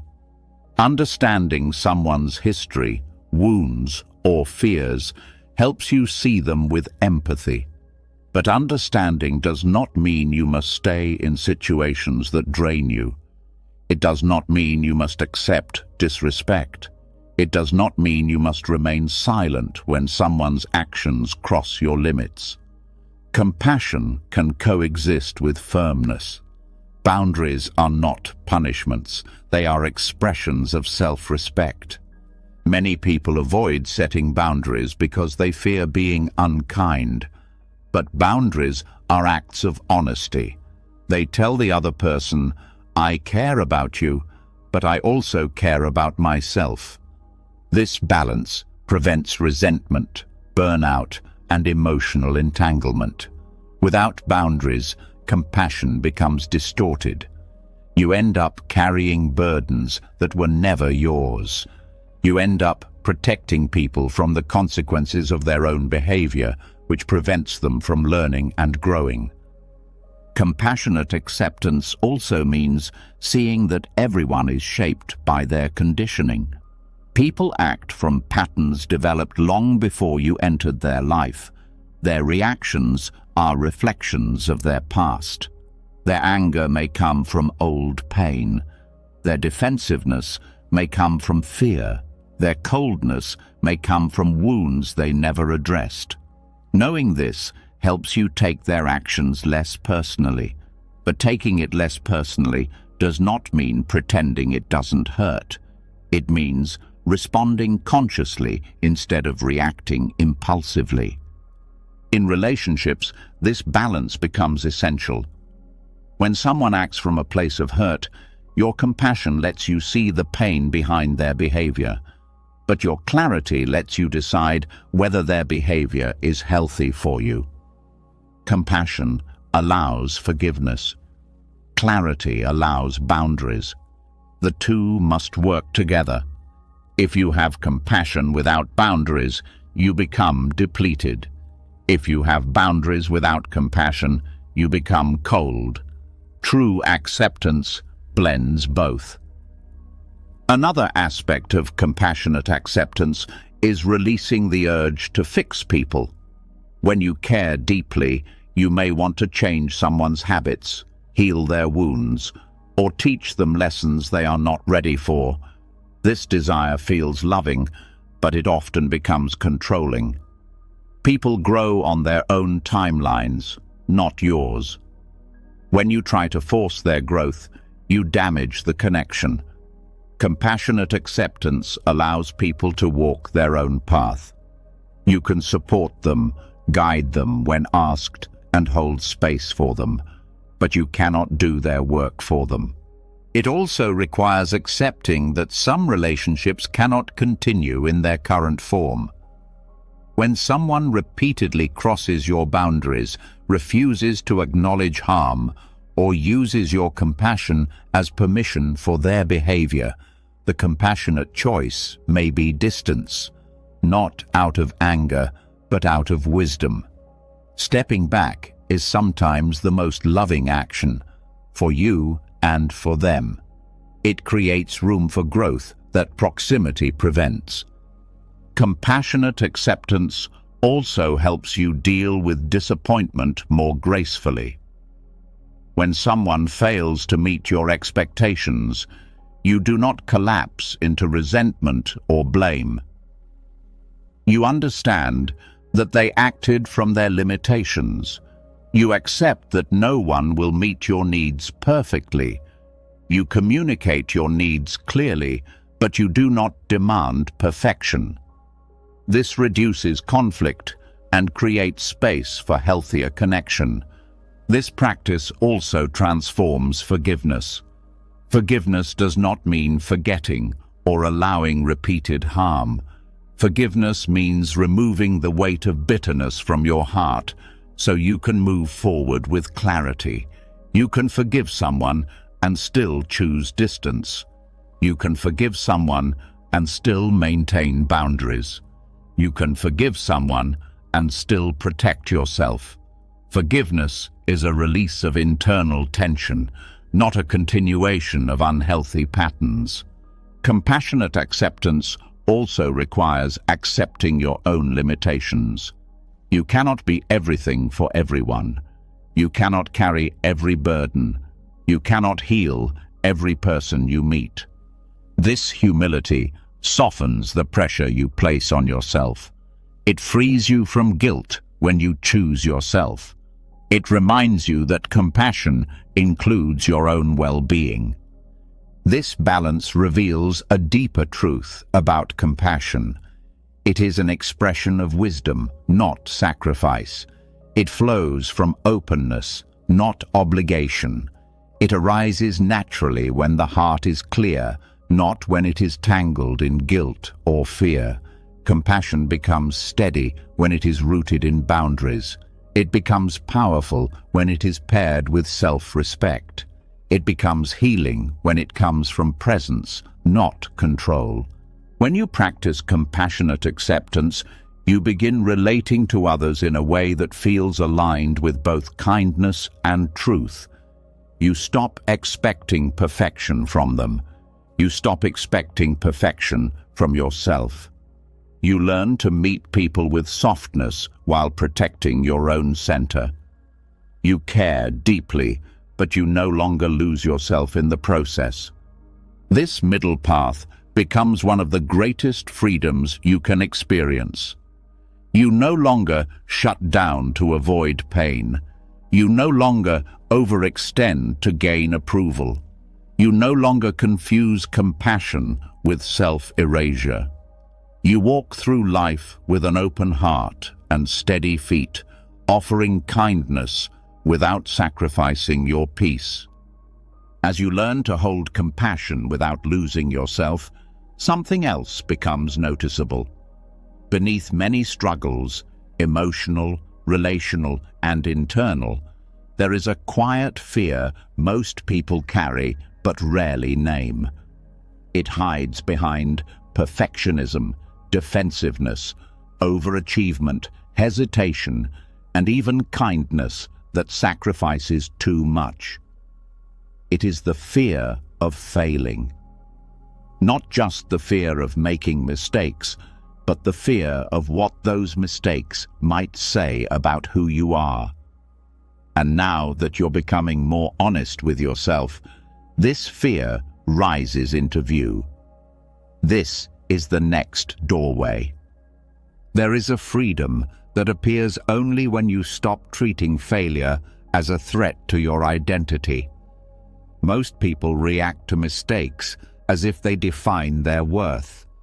One small misstep becomes a reflection of inadequacy. One setback becomes a story of not being good enough. One rejection becomes a judgment on the entire self.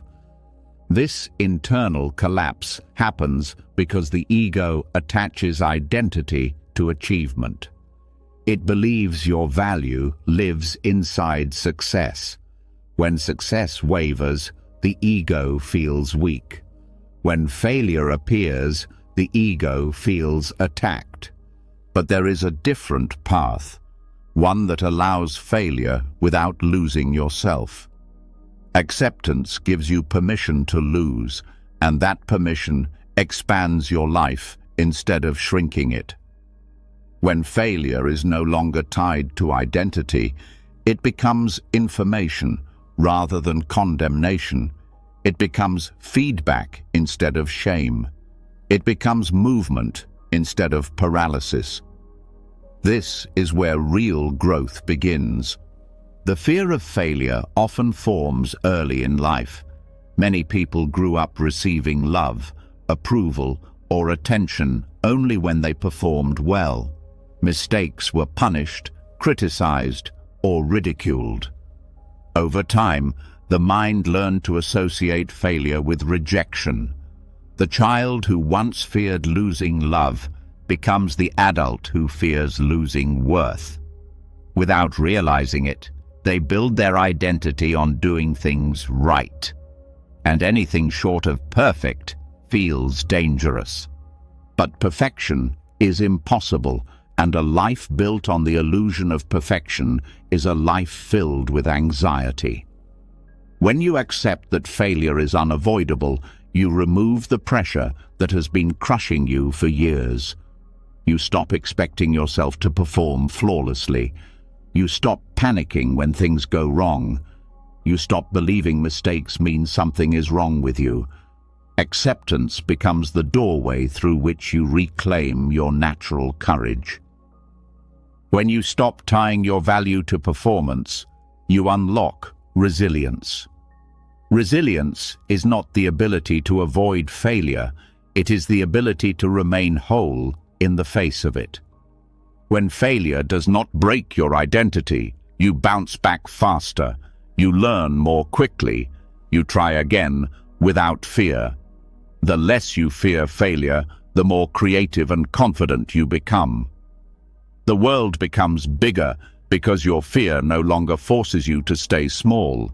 This shift also transforms how you pursue goals. When you fear failure, you hesitate, overthink, procrastinate, or avoid taking risks. You stay within familiar boundaries because the unknown feels too threatening. But when you accept that mistakes are allowed, you move with more freedom. You take steps forward without needing guarantees. You trust yourself even when you don't know the outcome. Acceptance removes the invisible cage that held you back. The permission to lose also changes your relationship with success. When success is no longer tied to your worth, you can enjoy it without fear. You don't cling to it. You don't panic about losing it. Success becomes a moment to appreciate rather than a lifeline you must protect at all costs. This creates a healthier relationship with achievement, one based on joy rather than survival.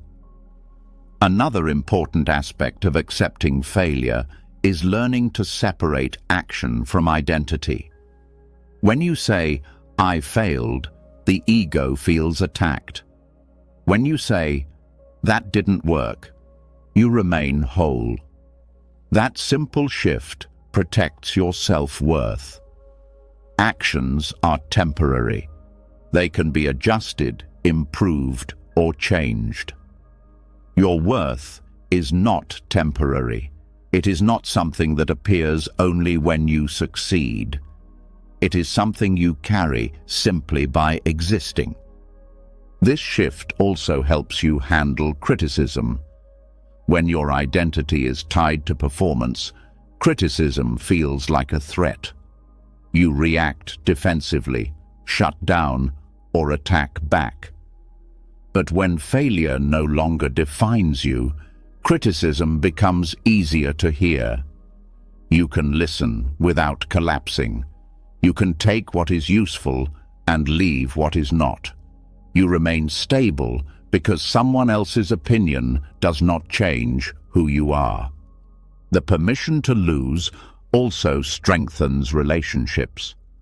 When you are no longer afraid of being wrong, you become easier to talk to. You can apologize without humiliation. You can admit mistakes without spiraling. You can express vulnerability without fear of judgment. Relationships deepen when ego defenses soften. People feel safer around you because you are not trying to appear perfect. Accepting failure also helps you drop the unrealistic expectations you place on yourself. You stop measuring your progress against impossible standards. You stop comparing yourself to others. You stop believing you should be further along by now. You start to see your journey as unique and evolving. Acceptance lifts the weight of self-pressure. There is also a spiritual dimension to accepting failure. Every mistake points you toward a deeper truth. Every misstep teaches humility. Every setback shows you where your attachment lies. Every disappointment reveals where your ego was controlling the narrative. Failure becomes a mirror that reflects your inner landscape. When you meet it with acceptance, it becomes a teacher rather than an enemy. This shift also dissolves the fear of embarrassment. Much of the fear of failure comes from fearing how others will perceive you. But when you detach worth from performance, embarrassment loses its sting. You no longer need to appear perfect. You no longer need to protect an image. You can be real, honest, imperfect, and still worthy. The permission to lose also expands your possibilities. When failure is allowed, creativity opens. You can try new things, explore new paths, experiment with new ideas. Innovation thrives when mistakes are permitted. Some of the greatest breakthroughs in history were accidents or failures that led to new discoveries. When you allow yourself to lose, you give life room to surprise you. Another aspect of this acceptance is releasing the belief that you must always be strong. Strength is not about winning every time. Strength is the willingness to try again, to show up again, to learn again. Failure does not take away strength, it builds it. Each time you recover from a setback, you become more stable, more grounded, more capable. Accepting failure also helps you connect with others more authentically. When you no longer hide your flaws, others feel safe to share theirs. Vulnerability invites connection. Perfection blocks it. When you accept your own humanity, you create space for real relationships, real conversations, real intimacy. This acceptance also softens your relationship with time. Failure often feels like wasted time, but when you see mistakes as part of the path, time becomes less threatening. You stop feeling behind. You stop believing you missed your chance. You realize that every detour shaped you in necessary ways. Acceptance turns your timeline into something that supports you rather than judges you. Ultimately, the permission to lose is the permission to live fully, to try without guarantee, to grow without fear, to explore without needing perfection. Acceptance gives you the freedom to take risks, to follow your heart, to discover who you are beyond success and failure. It reveals that your worth is untouchable, even in your worst moments. It frees you from the prison of perfection. It gives you a life that is spacious, courageous, and real. As you loosen your grip on perfection and allow yourself to fail without losing your sense of worth, another layer of inner tension starts to rise into awareness. It's quieter than fear, subtler than shame, but it lingers beneath almost every disappointment. It appears when you compare life to where you think you should be. It appears when you replay old choices. It appears when you picture a different version of yourself living a different life.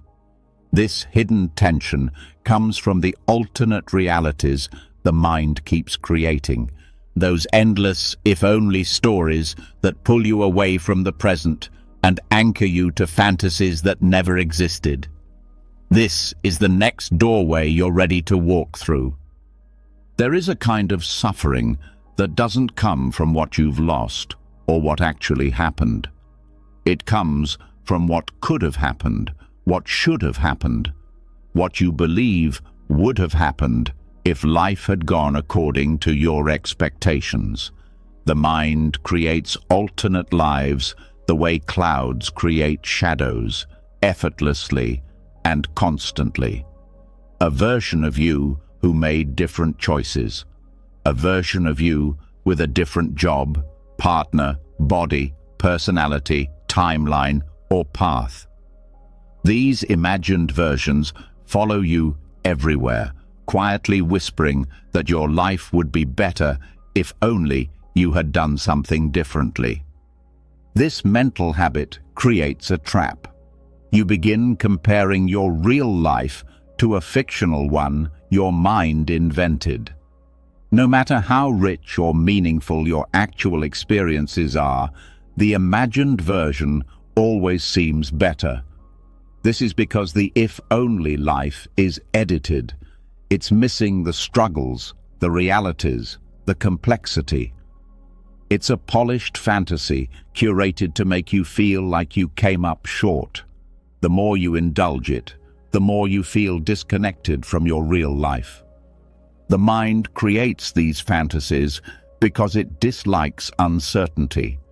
It wants a world where everything is predictable, where your decisions always produce the best possible outcomes. When reality doesn't match this ideal, the mind retreats into imagined alternatives. But these fantasies don't bring peace. They take you out of your life and into a realm where you never belong.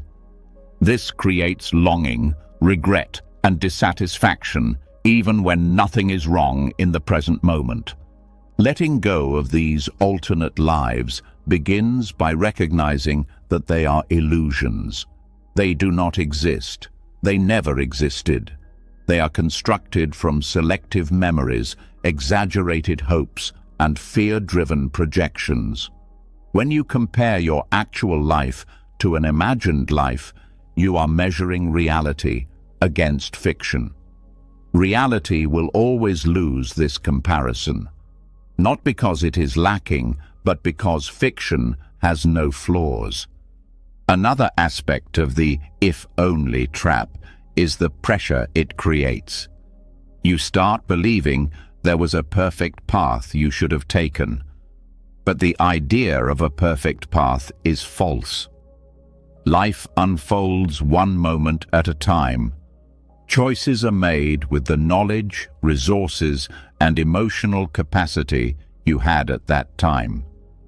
Expecting your past self to have the wisdom you only gained later is unfair.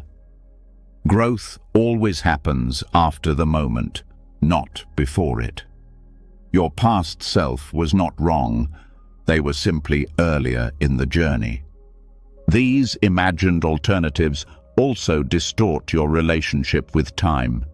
You start believing you missed your chance. You think your life should have been further along. You think you wasted years. But this is another illusion.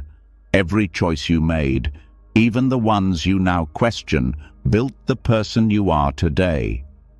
Every experience added to your understanding. Every detour contributed to your strength.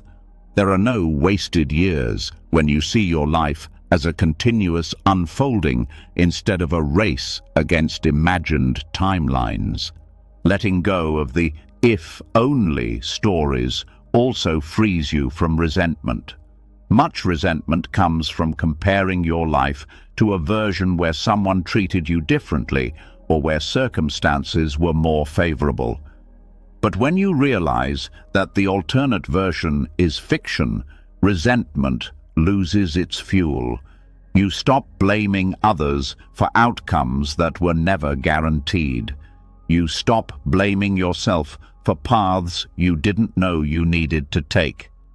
You begin seeing your life as it is, instead of filtering it through fantasy. This shift also transforms your relationship with regret. Regret often clings to imagined outcomes, believing life would have been perfect if only you had acted differently. But the truth is, you cannot know how things would have unfolded. You can only imagine. When you release the imagined outcomes, regret softens. You stop viewing your past through a distorted lens. You start seeing it with compassion and realism. Another part of dismantling the if-only illusion is understanding that your mind idealizes the imagined version because it doesn't have to live through it. It doesn't have to face the emotional complexity or the challenges that real life brings. The fantasy is always easier because it removes everything difficult. When you stop idealizing these fictional paths, the present begins to feel more valuable. You start noticing what you do have instead of fixating on what you didn't get. This clarity also changes your sense of identity. When you stop defining yourself by who you could have been, you begin connecting with who you are. You stop focusing on the paths you didn't take and start embracing the path you are on. This creates coherence. Your energy stops scattering across imaginary timelines. It returns to your real life, where it can actually create change. Letting go of if-only thinking opens your mind to possibility. When you release the past, you make room for new choices, new opportunities, new directions. The future stops being a continuation of regret and becomes an open field again. Acceptance allows creativity to reappear. It gives you the freedom to shape what comes next, instead of remaining chained to what might have been. There is also a profound emotional relief in releasing these imagined lives. You stop carrying the weight of comparison. You stop feeling like you are behind. You stop longing for something that never existed. You start meeting your present moment with more love, more trust, more gratitude. That doesn't mean everything becomes perfect. It means the pressure lifts. You can breathe again. This practice also strengthens presence. When you stop drifting into imaginary timelines, you return to the one place you can actually live, this moment. Presence becomes easier when the mind is not chasing ghosts of possibility. The more present you become, the more peace you feel. Letting go of if only is not about lowering your standards or giving up on dreams. It is about releasing illusions that steal your peace. It is about seeing reality clearly instead of through the lens of fantasy. It is about trusting that your life is unfolding in ways that support your growth, even when the path seems imperfect. By releasing the alternate lives in your mind, you regain the fullness of the life you're living now. And once you reclaim that fullness, the next steps of your journey become rooted not in comparison or regret, but in clarity and freedom. As you release the alternate versions of your life and return to the one you are actually living, another layer of truth becomes unmistakably clear. So much of the pain you've carried didn't come from what happened. It came from when it happened, or when it didn't happen. Beneath your regrets, beneath your disappointments, beneath your hopes, there has always been a silent expectation that life should unfold on your timeline, that things should arrive when you believe you're ready, that certain milestones should already be behind you, and when they aren't, suffering appears. This is where the next shift begins. There is a hidden pressure that shapes people from childhood, an invisible schedule the mind uses to decide whether life is on track. It tells you when success should appear, when love should arrive, when healing should be complete, when clarity should come, when goals should be met. When life doesn't follow this schedule, the mind interprets it as failure. But this schedule is not universal. It is a creation of the ego, built from comparison, culture, fear, and imagined expectations. The universe does not follow it. Much suffering comes from clinging to this artificial timeline. You feel behind when you are not. You feel delayed when you are actually growing. You feel lost when you are simply in a phase that requires patience. The belief that life must follow your internal clock keeps you from seeing the truth.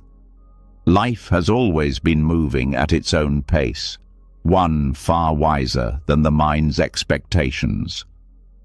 Letting go of your personal timeline begins by recognizing that timing is not something you control. Opportunities appear when you are ready for them, even if you don't feel ready. Lessons repeat until you're able to learn them. Certain doors remain closed because you are not yet the person who can walk through them. Some paths open only after unexpected events shift your direction. You cannot rush these processes without losing depth. When you accept this, the pressure begins to dissolve. Many people believe they should have achieved more by now. They think they should have healed certain wounds, found certain relationships, or reached certain goals. But should have is a trap. It is based on comparison, not reality. No life unfolds in a straight line. Growth requires cycles, setbacks, pauses, rest, reflection, experimentation, stillness, and unexpected turns.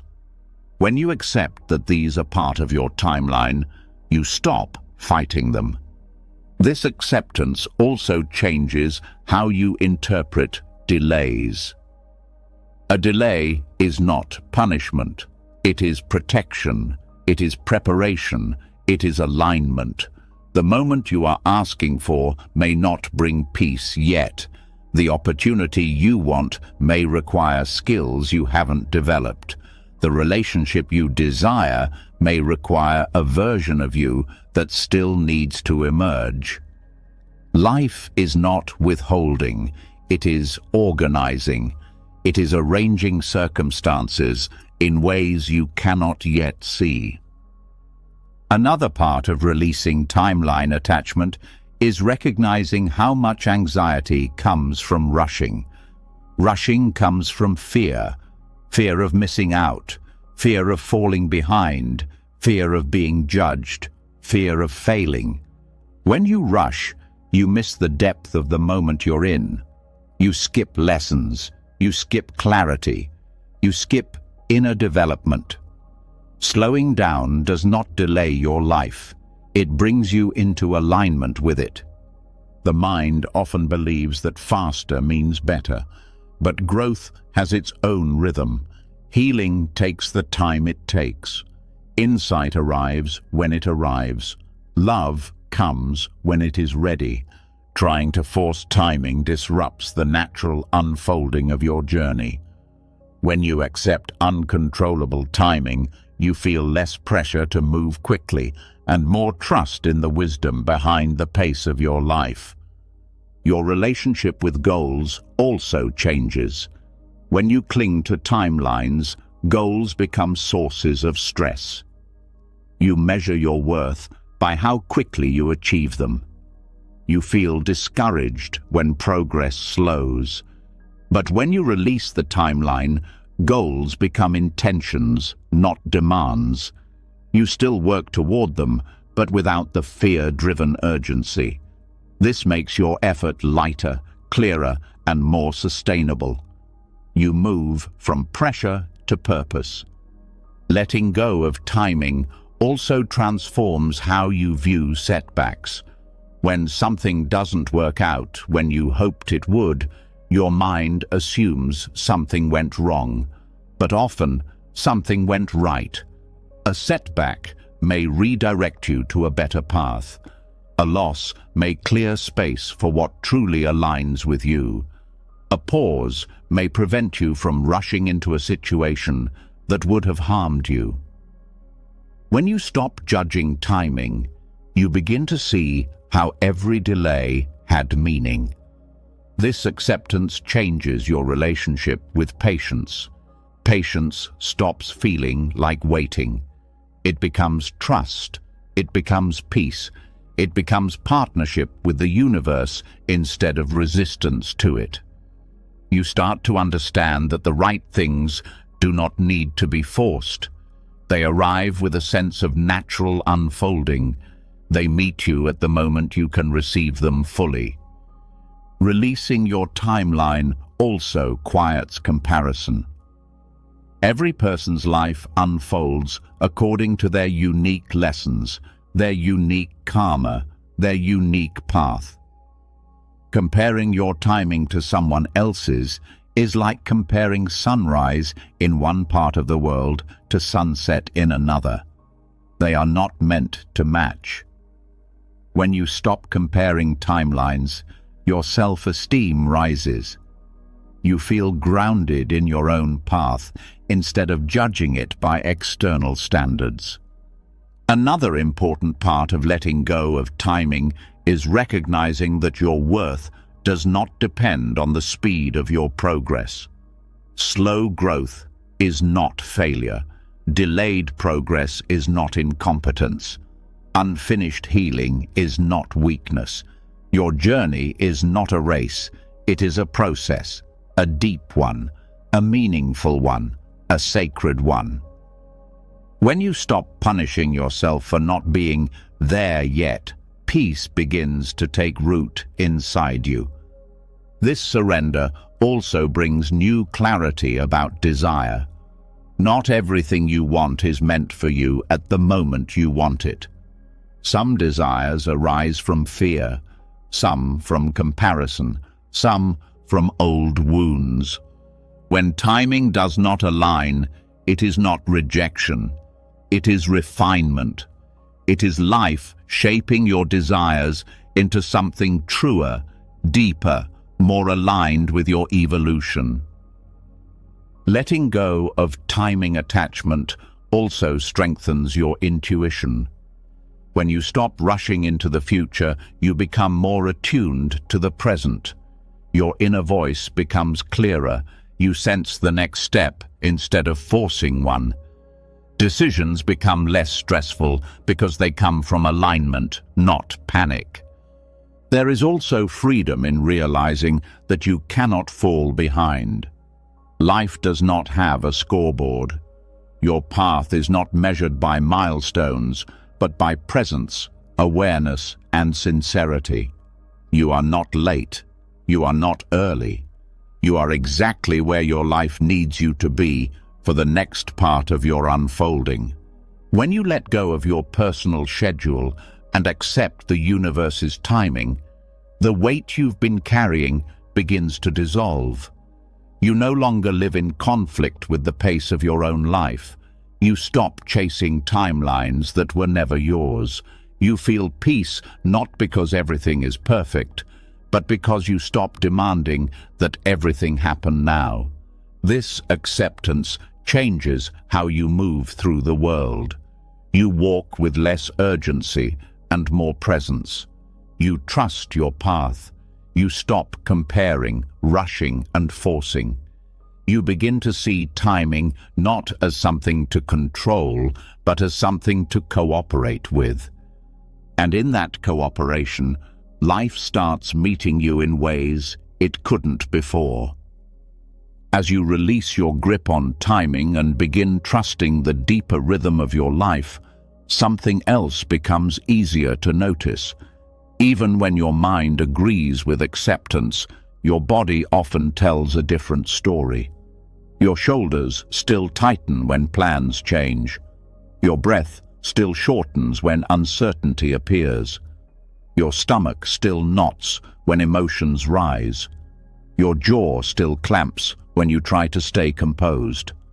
The body holds on to control long after the mind begins to let go. And this is where the next lesson unfolds. There is a form of acceptance that cannot be learned through thought alone. The mind can understand surrender, but the body must feel it. Most of your resistance is stored physically, muscles contracting, breath restricting, posture bracing, nerves anticipating danger that no longer exists. You may try to think your way into peace, yet your body keeps pulling you back into old patterns. Real acceptance begins when the body unlearns the tension it has carried for years. The body is the first place you tighten when life feels uncertain. Before a single thought forms, your breath changes, your chest closes, your shoulders rise, your hands clench. These physical reactions happen faster than your mind can process. They are the leftovers of old fears, old disappointments, old stress, and old beliefs about needing control to survive. When you hold your body in patterns of resistance, your mind naturally follows. Thoughts become sharper, emotions feel stronger, and the old urge to manage everything resurfaces. This is why mental acceptance sometimes feels incomplete, because the body has not yet let go. Physical surrender begins with breath. Breath is the bridge between your inner world and your outer experience. When you breathe deeply and slowly, your nervous system shifts out of survival mode. The body receives a signal that it is safe to soften. This softening invites the mind to calm without force. A slow breath does not erase problems, but it repositions you so you can respond instead of react. It teaches the body that it does not need to brace against life. Breath becomes the doorway through which acceptance enters the body. Posture is another silent messenger. When your posture collapses inward, your body interprets the world as threatening. When your posture becomes rigid, your body prepares for conflict. Acceptance through the body means learning to stand or sit in a way that supports openness, not rigid, not slumped, but grounded. A grounded posture sends a powerful message to the mind. I can meet this moment without shrinking or fighting. This steady alignment creates emotional stability. It helps you stay present, even when the situation is challenging. Somatic release goes even deeper. The body stores unresolved emotions in the form of tension, tight shoulders from years of trying to hold everything together, a heavy chest from unexpressed sadness, a tight belly from chronic fear, a locked jaw from unspoken frustration. These tensions are not random. They are the physical imprint of moments you tried to control but couldn't, moments where surrender felt unsafe. When you gently release these tensions, you allow the stored emotions to move through you. This release is not dramatic. It happens slowly, through softening, through breath, through attention. As the body unwinds, the mind begins to trust that letting go is not dangerous. Physical acceptance also shows up in how you handle discomfort. Many people tense up the moment they feel emotional pain. This reflex comes from a belief that tightening protects you. But tightening actually traps the emotion, keeping it stuck. When you allow the body to soften in the presence of discomfort, the emotion flows through naturally. The body becomes a safe container instead of a battlefield. This shift teaches your mind that emotions are not threats. They are experiences that pass when given permission to move. Another part of acceptance through the body is recognizing physical habits of control. Some people hold their breath during stress. Some clench their hands. Some tense their legs. Some contract the stomach. These habits reinforce anxiety. When you become aware of them, you can intervene gently. The moment you soften the pattern, your internal state changes. Your breath opens. Your mind slows. Your nervous system relaxes. This is not psychological, it is biological. The body leads and the mind follows. Touch also plays a role in physical acceptance. Placing a hand on your chest or stomach, holding your own arms, or resting your palms on your legs can create grounding. This contact signals safety to your nervous system. It reminds your body that you are present, aware, and capable of holding your own experience. Many people never learned to soothe themselves physically. Developing this ability transforms your emotional world. When the body feels supported, the urge to control everything weakens. Movement is another doorway. Walking mindfully, stretching gently, or moving slowly with awareness helps release stored tension. Movement that is intentional reprograms your relationship with your body. It teaches you to inhabit your physical self instead of abandoning it when emotions rise. When you move with presence, you reclaim parts of yourself that were numbed or ignored. This embodiment strengthens acceptance because it connects you to your lived experience. The body also teaches patience. You cannot force the body to relax. You can only allow relaxation. This mirrors the reality of acceptance. You cannot force surrender, you can only lean into it. Watching your body gradually soften reminds you that letting go is a process, not a command. The body teaches you to honor the pace of your own healing.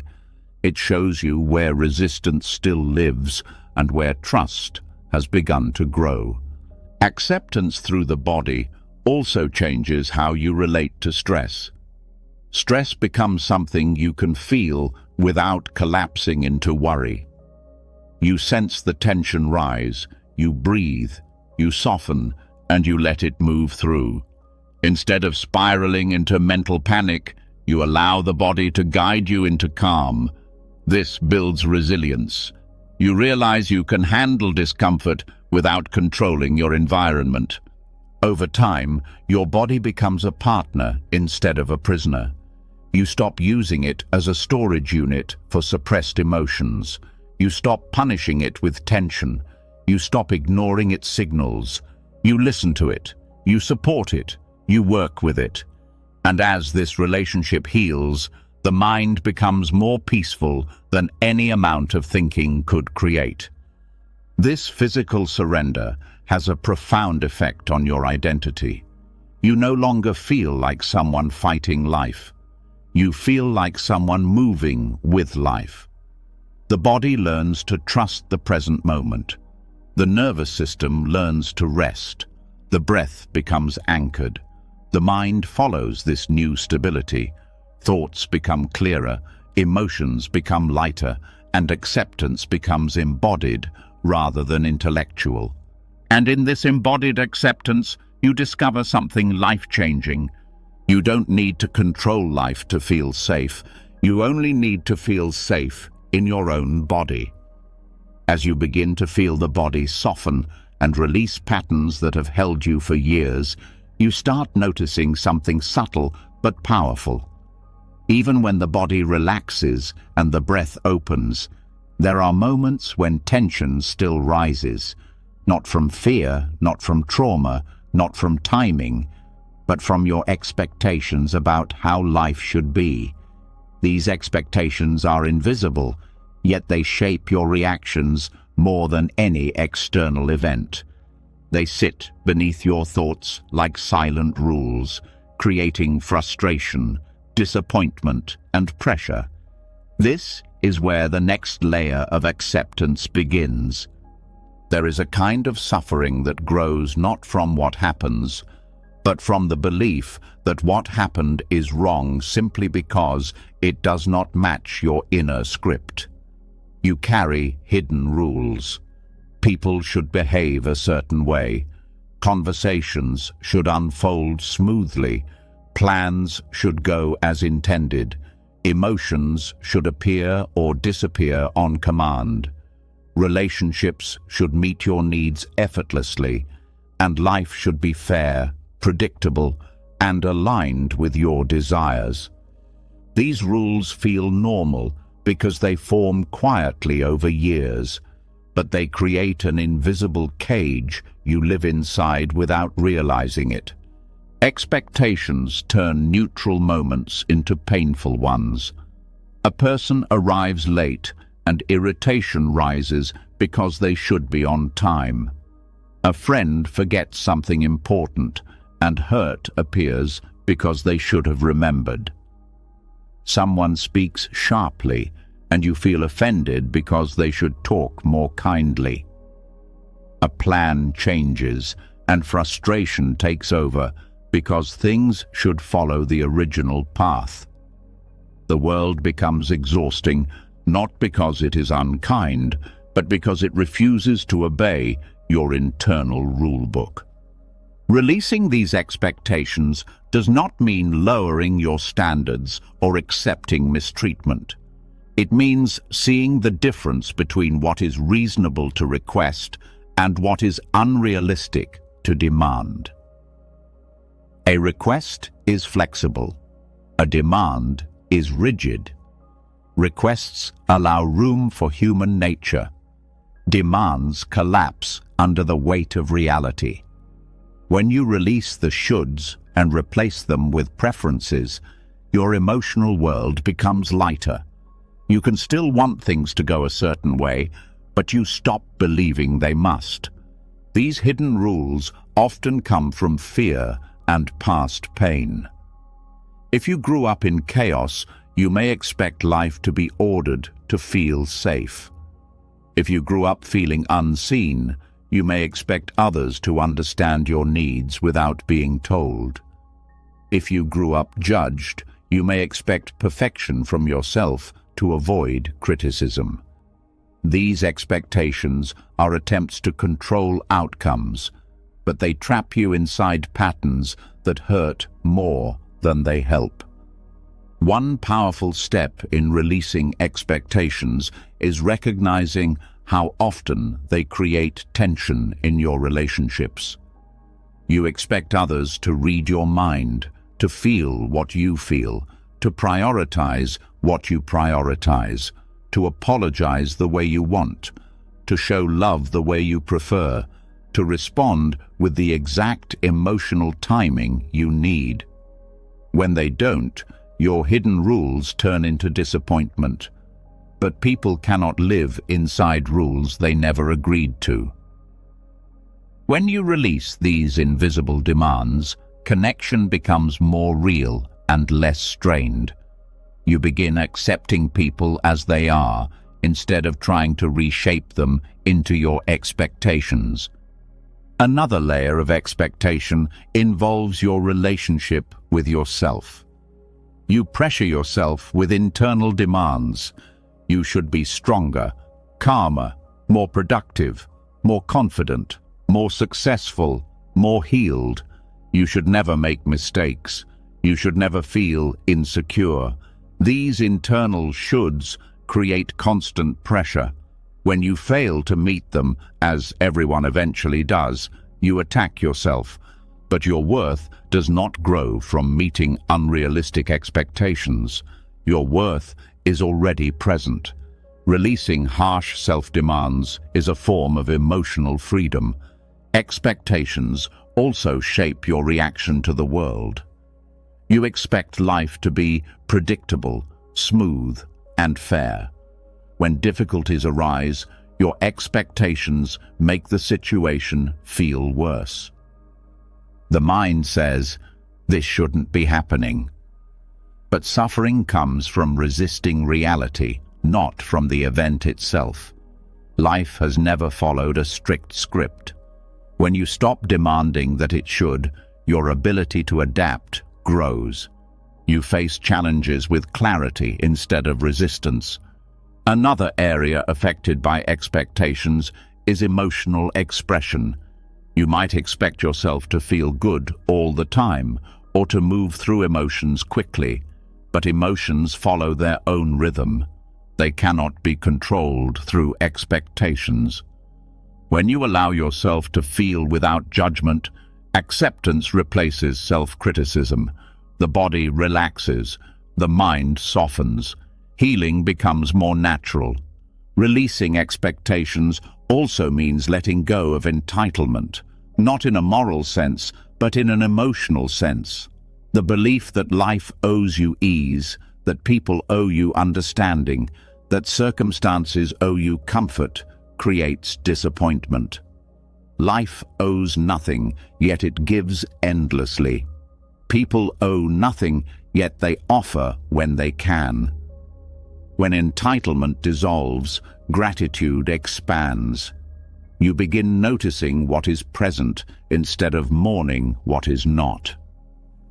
Letting go of expectations does not make you passive. It makes you wise. You still hold values. You still make choices. You still have preferences. But you stop tying your peace to outcomes. You stop rigidly clinging to how life should unfold. This flexibility allows you to move with life instead of against it. This shift also reveals how expectations distort perception. When reality does not match your inner rules, you see the moment through frustration instead of clarity. When you release the rules, you see the moment as it is, not as something failing to meet your standards. Seeing clearly is one of the deepest forms of freedom. Releasing expectations also strengthens your relationships with yourself and others. When you no longer demand perfection, compassion grows. When you no longer expect immediate change, patience develops. When you no longer insist that things unfold your way, harmony begins. This does not mean letting go of boundaries. Boundaries protect your peace. Expectations restrict your peace. They are not the same. Letting go of shoulds also creates emotional space. You stop carrying disappointment about things no one ever promised. You stop resenting people for being human. You stop criticizing yourself for not meeting impossible standards. You create room for acceptance, understanding, and self-respect. Eventually, you realize something profound. Life is easier than the prison your expectations created. People become easier to love. You become easier to live with. Moments become easier to experience. Peace grows naturally when you stop demanding that life fit into a shape it was never designed to hold. And once these invisible rules dissolve, you begin walking through the world with a lighter heart, ready for the next shift in your journey. As you release the silent rules that once dictated how life should look, something unexpected begins to surface. Without the weight of constant shoulds, the world becomes simpler, but that simplicity can feel unfamiliar. You notice how much of your life was spent chasing something extraordinary, something dramatic, something meaningful enough to justify your efforts. And as those expectations fall away, a quiet question rises. What if life doesn't need to be extraordinary at all? This question opens the next chapter. There is a hidden pressure in modern life that tells you ordinary moments are not enough. You're taught to seek significance, to build stories worth telling, to create a life that looks impressive from the outside. The pursuit of meaning becomes constant. Every day must be productive. Every relationship must be profound. Every emotion must have a lesson. Every moment must be special. But this constant search for intensity creates exhaustion. It takes you away from the simple truth that peace often lives in the ordinary. Chasing drama, purpose, or heightened meaning pulls you out of the present. You feel restless when nothing spectacular is happening. You judge yourself for days that feel simple or uneventful. You begin to believe you're missing out or falling behind if your life doesn't resemble the exciting fantasies you see in stories, films, or other people's highlights. But ordinary life is not a failure. It is the natural state of existence. The pressure to make every moment extraordinary creates suffering because it contradicts the reality of how life unfolds. Ordinary life is built from small moments, quiet mornings, simple meals, everyday conversations, familiar routines. These moments may not look impressive, but they hold the foundation of stability and peace. When you start valuing them, you discover something profound. The present moment becomes enough. You stop searching for life somewhere else and start engaging with the life right in front of you. The discomfort many people feel with ordinariness comes from associating it with insignificance. They believe meaning must come from big achievements, dramatic emotions, or major transformation. But some of the deepest wisdom arises from the simplicity of living fully in each small moment. Peace is not found in intensity. Peace is found in presence. When you let life be ordinary, you stop demanding it fulfill an exaggerated expectation of constant excitement.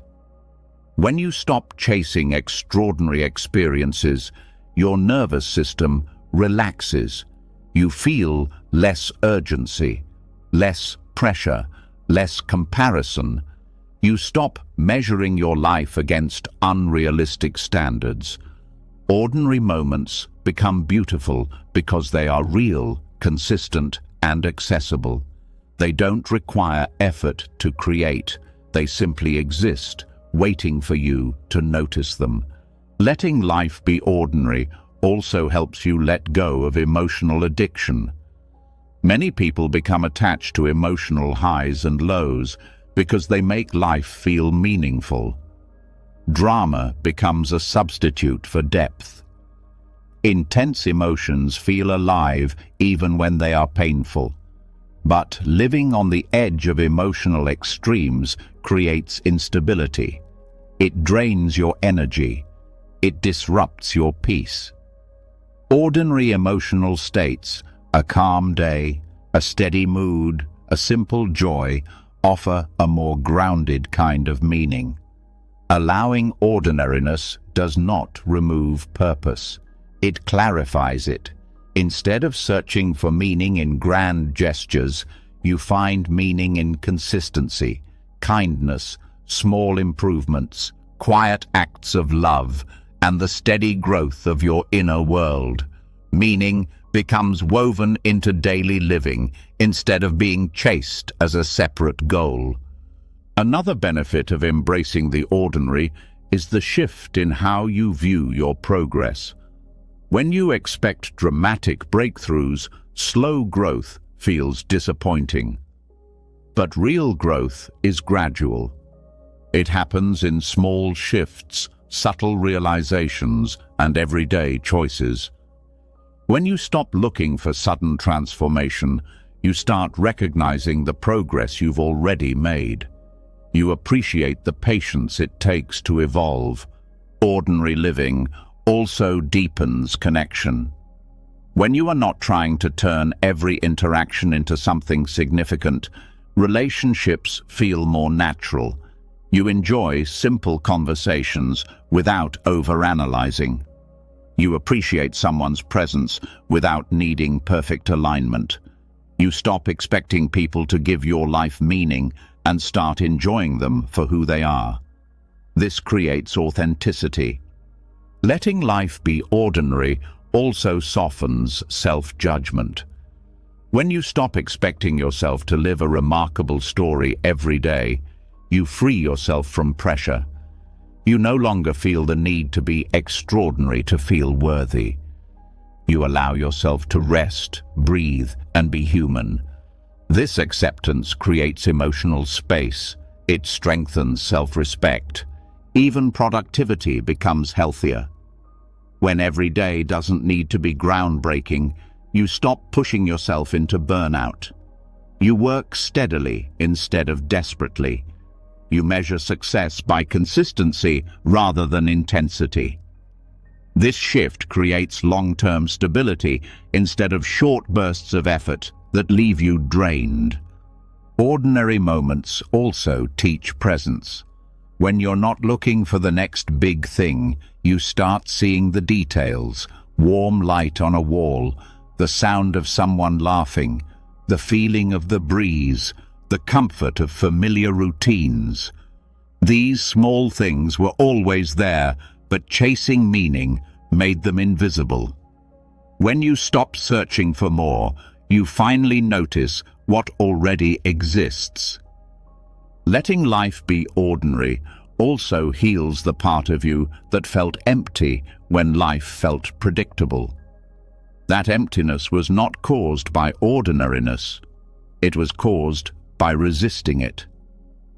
Once you accept the rhythm of everyday life, you discover that predictability brings peace, stability brings safety, familiarity brings warmth. The ordinary is not the enemy. It is the foundation on which everything meaningful is built.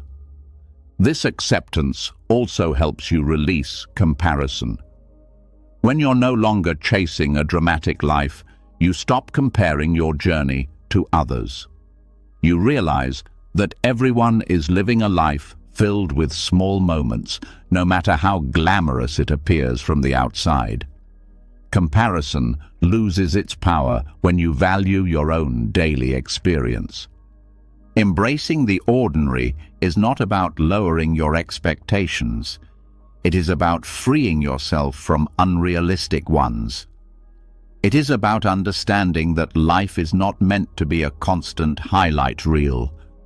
It is about recognizing that peace comes not from constant stimulation, but from being rooted where you are. When you allow life to be ordinary, something extraordinary happens. You become grounded. You become content. You become able to see your own life clearly. You stop searching for meaning and start experiencing it. The ordinary becomes enough. And in that enoughness, you find the peace you've been chasing across big moments for far too long. As you learn to rest in the simplicity of everyday life, another truth begins to surface, one that touches some of the deepest pockets of human discomfort. Simplicity quiets the need for drama. But it also exposes something the mind has tried to outrun for years: the need for answers, the need to understand why something happened, why someone acted the way they did, why a moment unfolded differently than you expected. And beneath that need lies an even heavier truth: much of life will never offer explanations. Many chapters will not close neatly. Many relationships will not end cleanly. Many questions will remain unanswered. This is the next place your journey leads. There is a particular kind of suffering that comes from trying to complete stories that life left unfinished. You replay conversations that ended abruptly. You analyze motives you will never fully understand. You search for clarity from people who have already left. You look for closure from moments that gave none. The mind hates incompleteness. It wants everything wrapped in certainty, logic, and finality. But life is full of partial truths, unresolved emotions, sudden endings, and mysteries you were never meant to decipher. Accepting incomplete stories is one of the most difficult forms of acceptance, because it asks you to surrender not only control, but understanding. The ego believes that knowing the reason will ease the pain. It believes that understanding someone's intentions will bring peace. It believes that with enough analysis, the discomfort will disappear. But more often than not, searching for answers that don't exist only deepens the wound. It keeps you trapped inside the moment, revisiting it again and again, hoping it will finally reveal what it cannot. Many of the stories that trouble you most involve other people's motives. You want to know why someone changed, why they pulled away, why they acted inconsistently, why they hurt you, why they didn't choose you, why they weren't honest, why they couldn't meet you where you were. But people are shaped by wounds, fears, histories, and patterns they may not understand themselves. Expecting a complete explanation from them is like expecting a storm to explain why it rained. Human behavior is complex, layered, and often unconscious. Some people will never be able to articulate their motives because they don't fully know them. Acceptance does not mean their actions were justified. It means recognizing that understanding may never come and choosing peace anyway. It means releasing the expectation that someone else must give you closure. It means giving yourself permission to move forward without every piece of the story filled in. Another layer of incomplete stories involves your own past. There are choices you made without full clarity. There are moments you regret but cannot rewrite. There are paths you walked without knowing where they would lead. The mind tries to make sense of these decisions by creating narratives, some harsh, some dramatic, some filled with self-blame. But the truth is, you will never fully understand your past self from the perspective of who you are now. You were different then, less aware, less experienced, more afraid, more hopeful. Expecting perfect logic from your past self ignores the reality that growth happens through imperfection, not foresight. When you accept that certain questions about your past will remain unanswered, you release yourself from the burden of endlessly examining what cannot be changed. You begin to trust the person you were, even if you don't fully understand every action you took. You see your past with compassion instead of analysis. Incomplete stories also exist in the form of sudden endings, friendships that faded, opportunities that disappeared, relationships that dissolved without clarity, chapters that closed without warning. The mind often interprets these unfinished endings as personal failures, but sometimes endings occur because the story reached its natural point of departure. People grow in different directions, opportunities shift, circumstances evolve. Some endings happen not because something went wrong, but because the story had served its purpose. Accepting this truth allows you to stop searching for explanations that were never yours to find. There is also the discomfort of ambiguous moments, times when you misread someone's intentions or when they misread yours. Times when connection felt real but never fully became what it could have been. Times when timing was off. Times when both people wanted more but couldn't align. These moments create questions that may never be answered. Accepting ambiguity means acknowledging that life is not a clean sequence of cause and effect. It is a web of timing, emotion, circumstance, and unseen factors. When you stop fighting ambiguity, you begin to see beauty in the mystery. Not knowing becomes less frightening.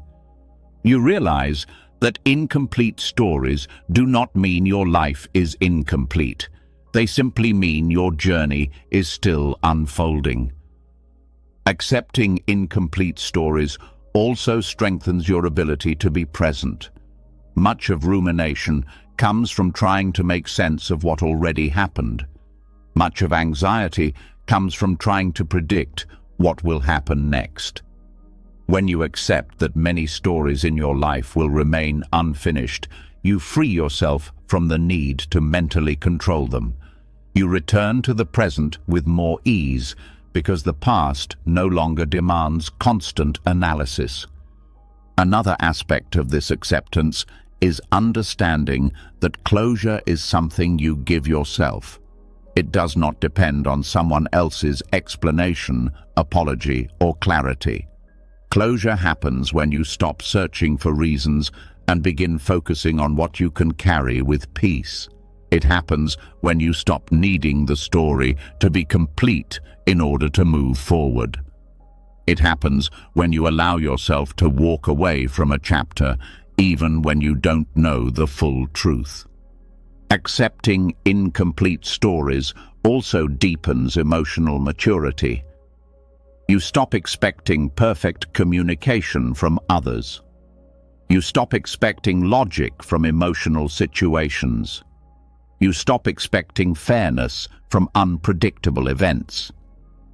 You recognize that life's complexity cannot be simplified into clean narratives. This maturity allows you to meet life with clarity rather than disappointment. This acceptance does not make you cold or indifferent. It makes you grounded. It makes you capable of experiencing life without demanding explanations. It helps you navigate loss, confusion, and change with patience. When you release the need to know everything, you create space for peace, curiosity, and openness. In the end, incomplete stories do not diminish your life. They enrich it. They remind you that you are part of something bigger than understanding. They show you that mystery is not a flaw. It is the nature of existence. And when you stop demanding closure from every moment, you begin to experience life with a softness that brings peace to the deepest parts of you. As you begin to make peace with unanswered questions and accept that many chapters in life will never be neatly resolved, something deeper comes into focus. Beneath every incomplete story lies another attachment you may not have noticed. The attachment to the story you tell about yourself. The narrative you've been carrying for years, quietly shaping how you see the world, how you treat yourself, what you believe you deserve, and what you think you're capable of. This is where the next layer of transformation begins. There is a powerful but often invisible force within you, your identity narrative. It is the story you repeat about who you are, where you come from, what you've survived, and what you believe is possible for someone like you. Parts of this story feel comforting because they give you a sense of continuity. Other parts feel painful because they keep reminding you of old wounds. And some parts limit you without you ever realizing it. These narratives shape your reactions, your relationships, your dreams, and your fears, often without your conscious awareness. Identity forms from experiences, but the mind tends to freeze these experiences into fixed definitions. Something that happened years ago becomes who you are. A single mistake becomes your weakness. A painful relationship becomes your pattern. A moment of failure becomes your nature. Over time, these definitions stack on top of each other, forming an internal image you carry around like a shadow. But the truth is that most of this image is outdated. It belongs to a version of you that doesn't exist anymore. This attachment to old identity narratives creates suffering because it limits your ability to grow. When you define yourself too narrowly, you interpret every new experience through old filters. If you tell yourself you're unworthy, you overlook opportunities. If you tell yourself you're broken, you misinterpret moments of vulnerability. If you tell yourself you're unlucky, you expect disappointment. If you tell yourself you're too sensitive, you suppress your emotions. These narratives are not truths. They are habits. One of the most important steps in detaching from identity narratives is recognizing how often they appear automatically. You may feel a certain emotion and instantly attach meaning to it. This always happens to me. You may face a challenge and immediately reinforce an identity. I'm not good at this. You may receive feedback and turn it into a story of inadequacy. I never do anything right. These reflexive thoughts are old scripts running without your permission. When you notice these narratives, you begin to see how deeply they influence your self-concept. The moment you create space between the story and the present moment, the story loses its authority. You start to realize that you are not your patterns. You are not your mistakes. You are not the wounds you inherited or the ones you created. You are the awareness noticing these things. Detaching from identity does not mean erasing your past. It means seeing that your past does not define your future. Your experiences shaped you, but they do not own you. They taught you lessons, but they do not limit you. They affected you, but they do not imprison you. Another key part of loosening identity narratives is understanding that the self is constantly changing. Every experience shifts you. Every conversation influences you. Every insight expands you. Every act of acceptance transforms you. The person you were even 1 year ago is not the person you are now. Yet the mind clings to its old story because familiarity feels safer than possibility. The fear of shedding old identity often comes from uncertainty. If you are not who you thought you were, then who are you? The mind fears this question because it threatens its sense of structure. But this fear is actually a doorway. When you no longer cling to fixed definitions, you begin to experience yourself more fluidly. You allow growth. You allow change. You allow the unknown spaces within you to reveal themselves. This freedom shows up in surprising ways. You stop taking your reactions as proof of who you are. You see them as temporary weather, not permanent traits. You stop treating your past as destiny. You see it as a chapter, not a sentence. You stop believing your flaws define your identity. You see them as areas of growth, not evidence of failure. Detaching from identity narratives also changes how you relate to others. When you stop clinging to your story, you stop needing others to validate it. You no longer require them to see you a certain way. You no longer defend yourself reflexively. You no longer shape your behavior to fit an image.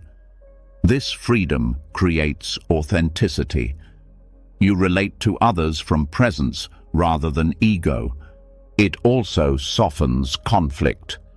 When someone challenges your viewpoint, you no longer interpret it as an attack on your identity. You can listen without defensiveness. You can understand without losing yourself. You can respond without projection. This creates harmony within relationships because you are no longer protecting a fragile self-image. Detaching from identity opens space for growth. When you release the narrative that you are this type of person, you become open to being more. You try things you once avoided. You allow yourself to evolve in unexpected directions. You discover strengths you never believed you had. Identity becomes a flexible expression rather than a rigid prison. Another essential part of this shift is recognizing the difference between identity and authenticity. Identity is constructed. Authenticity is natural. Identity is built from memory. Authenticity is present moment truth. Identity is shaped by fear, approval, and conditioning. Authenticity arises when you stop performing and allow yourself to simply be. When identity loosens, authenticity emerges without effort. This shift also reveals the illusion of labels. Labels create certainty but limit possibility. When you let go of labels, introvert, extrovert, failure, achiever, emotional, logical, strong, weak, you discover that you are far more complex than any category. Labels may describe aspects of you, but they do not define the whole of you. The more you detach from labels, the more fluid your self-concept becomes. The freedom of realizing you aren't your story also dissolves shame. Shame thrives when you believe the worst moments of your life are reflections of your nature. But when you see them as experiences rather than identity, shame loses power. You become capable of forgiving yourself. You understand that mistakes are part of being human, not evidence of brokenness. This acceptance also heals self-judgment. You stop attacking yourself for who you were. You stop punishing yourself for who you no longer want to be. You stop demanding perfection. You allow yourself to exist without needing a story to justify your worth. Ultimately, detaching from identity narratives leads to a new sense of self, one that is spacious, flexible, and grounded. You begin to experience yourself not as a fixed character, but as a living, breathing, evolving consciousness. You stop trying to define yourself and instead allow yourself to unfold. And in that unfolding, you discover the deepest truth of all. You are not your story, You are the awareness capable of rewriting it. As you loosen your grip on the story of who you think you are, something profound begins to open inside you. Without the weight of fixed identity, a new question naturally rises. If I am not defined by my past or my labels, how do I grow from here? For most of your life, growth was tied to effort, trying harder, pushing yourself, striving to improve, forcing change. But now, with your old narratives dissolving, you begin to sense that real transformation does not come from pressure. It comes from honesty, from stillness, from accepting exactly where you are before trying to become anything more. This is where the next shift unfolds. There is a quiet truth hidden at the heart of self-improvement. Growth cannot begin from denial. You cannot evolve while pretending to be further ahead than you are. You cannot transform while resisting your current limitations. You cannot expand while judging yourself for not being already expanded. Real growth begins only when you stop fighting your starting point. Acceptance of where you stand becomes the foundation for everything that follows. Most people misunderstand growth. They believe improvement comes from pushing against themselves, forcing habits, demanding change, punishing flaws, and treating their humanity like a problem to solve. This approach creates exhaustion, not evolution. The harder you push, the tighter the resistance becomes. Force creates tension, and tension locks you into the very patterns you want to escape. Unforced growth is different. It begins with radical self-honesty, the willingness to see yourself clearly without running, hiding, or pretending. It means acknowledging your fears without shame, your weaknesses without self-attack, your patterns without collapse, your wounds without dramatizing them. This kind of honesty is not harsh. It is gentle. It allows you to breathe. It allows you to meet yourself as you are, not as who you think you should be. Accepting your limitations does not keep you stuck. It frees you. When you accept your limits, you stop wasting energy on denial. You stop pretending to be okay when you're not. You stop forcing progress you're not ready for. This acceptance makes space for natural growth because your energy is no longer tied up in self-judgment. Instead, it becomes available for learning, healing, and transformation. Progress becomes smoother when you stop trying to leap forward and instead take the step that's actually available. You may want confidence, but maybe the next step is simply speaking honestly. You may want inner peace, but maybe the next step is noticing when tension rises. You may want discipline, but maybe the next step is creating one small habit instead of designing a perfect routine. Growth becomes sustainable when it matches your capacity rather than your ideals. This acceptance-based approach reflects the Buddhist principle of non-striving. Non-striving does not mean being passive. It means releasing the belief that force creates change. It means trusting that growth unfolds naturally when conditions are right, just as a flower blooms when its soil, sunlight, and water are sufficient. You do not pull the petals open. You cultivate the conditions, and the blooming happens on its own. Your inner world works the same way. When you stop attacking your flaws and begin supporting your well-being, growth becomes organic.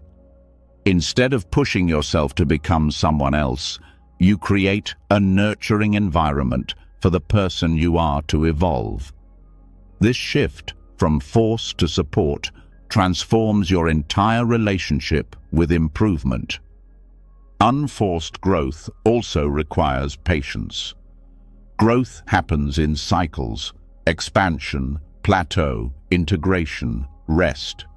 Many people think plateaus mean failure, but plateaus are essential for absorbing what you've learned. Rest is essential for healing. Integration is essential for long-term change. When you expect constant progress, you fight these natural cycles. When you accept them, your growth becomes steady instead of frantic. There is also a deep humility in unforced growth. Humility allows you to say, "This is where I am. This is what I can do today." Humility removes the ego from the process. It allows you to be a student of your own life. It opens the door to curiosity, which is far more powerful than pressure. Curiosity makes growth enjoyable. It turns self-improvement into exploration instead of self-correction. Another part of this shift is releasing comparison. When you measure your progress against others, you distort your path. Everyone grows at a different pace, shaped by different histories, wounds, opportunities, and lessons. Accepting your own timing allows you to grow without the heaviness of competition or shame. It brings clarity because you stop trying to match someone else's journey and instead focus on your own. Unforced growth also reveals the importance of small changes. Major breakthroughs are rare. The real transformation happens in small choices, choosing honesty over avoidance, presence over distraction, softness over tension, patience over panic. These small shifts accumulate. They create momentum. They change your inner landscape one moment at a time. When you stop demanding massive change, you start noticing how powerful these small steps are. Accepting your limitations also helps you build resilience. When you stop resisting your own capacity, setbacks no longer feel like proof of failure. They become part of the process. You learn from them instead of collapsing into them. You adapt instead of breaking. Resilience grows not from avoiding struggle, but from meeting it without judgment. This approach changes your relationship with effort itself. Instead of pushing yourself until you burn out, you engage effort wisely. You listen to your body. You recognize emotional limits. You rest when needed. Effort becomes purposeful instead of punishing. You take action from a grounded place, not from insecurity. This makes your growth sustainable.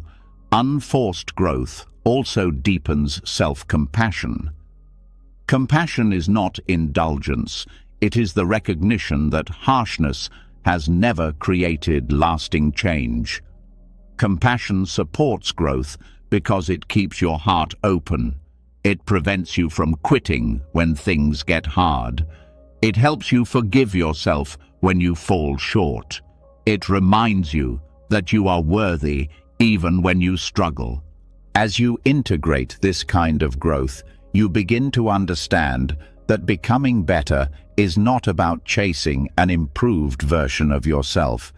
It is about removing the obstacles that prevent your natural potential from unfolding. Your inner self is already capable of growth, insight, and transformation. Acceptance clears the way.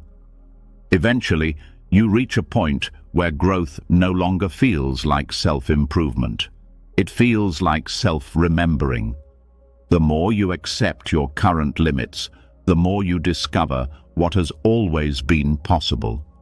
You stop trying to become someone else and start becoming more fully yourself. And in that gentle unfolding, you finally realize something essential. Growth is not achieved through force.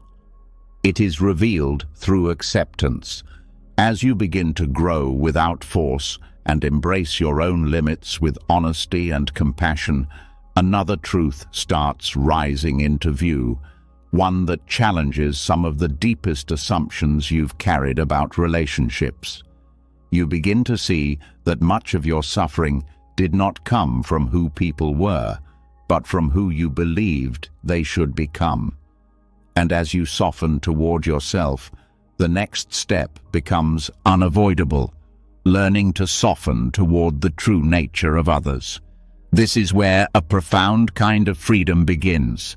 There is a quiet exhaustion that comes from trying to change people, trying to make someone kinder, more aware, more responsible, more emotionally intelligent, more communicative, more stable, more ambitious, more expressive, more patient. You may not have said these desires out loud, but you carried them in the form of expectations. You believed that with enough effort, guidance, or love, people would eventually become who you needed them to be. But human personality is not clay you can shape.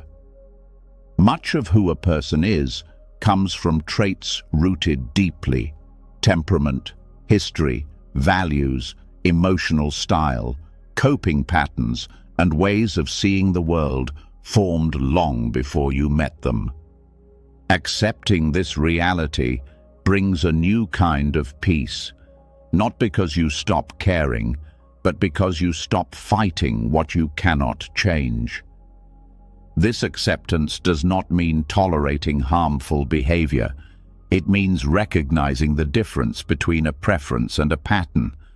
Preferences can shift. Patterns often remain.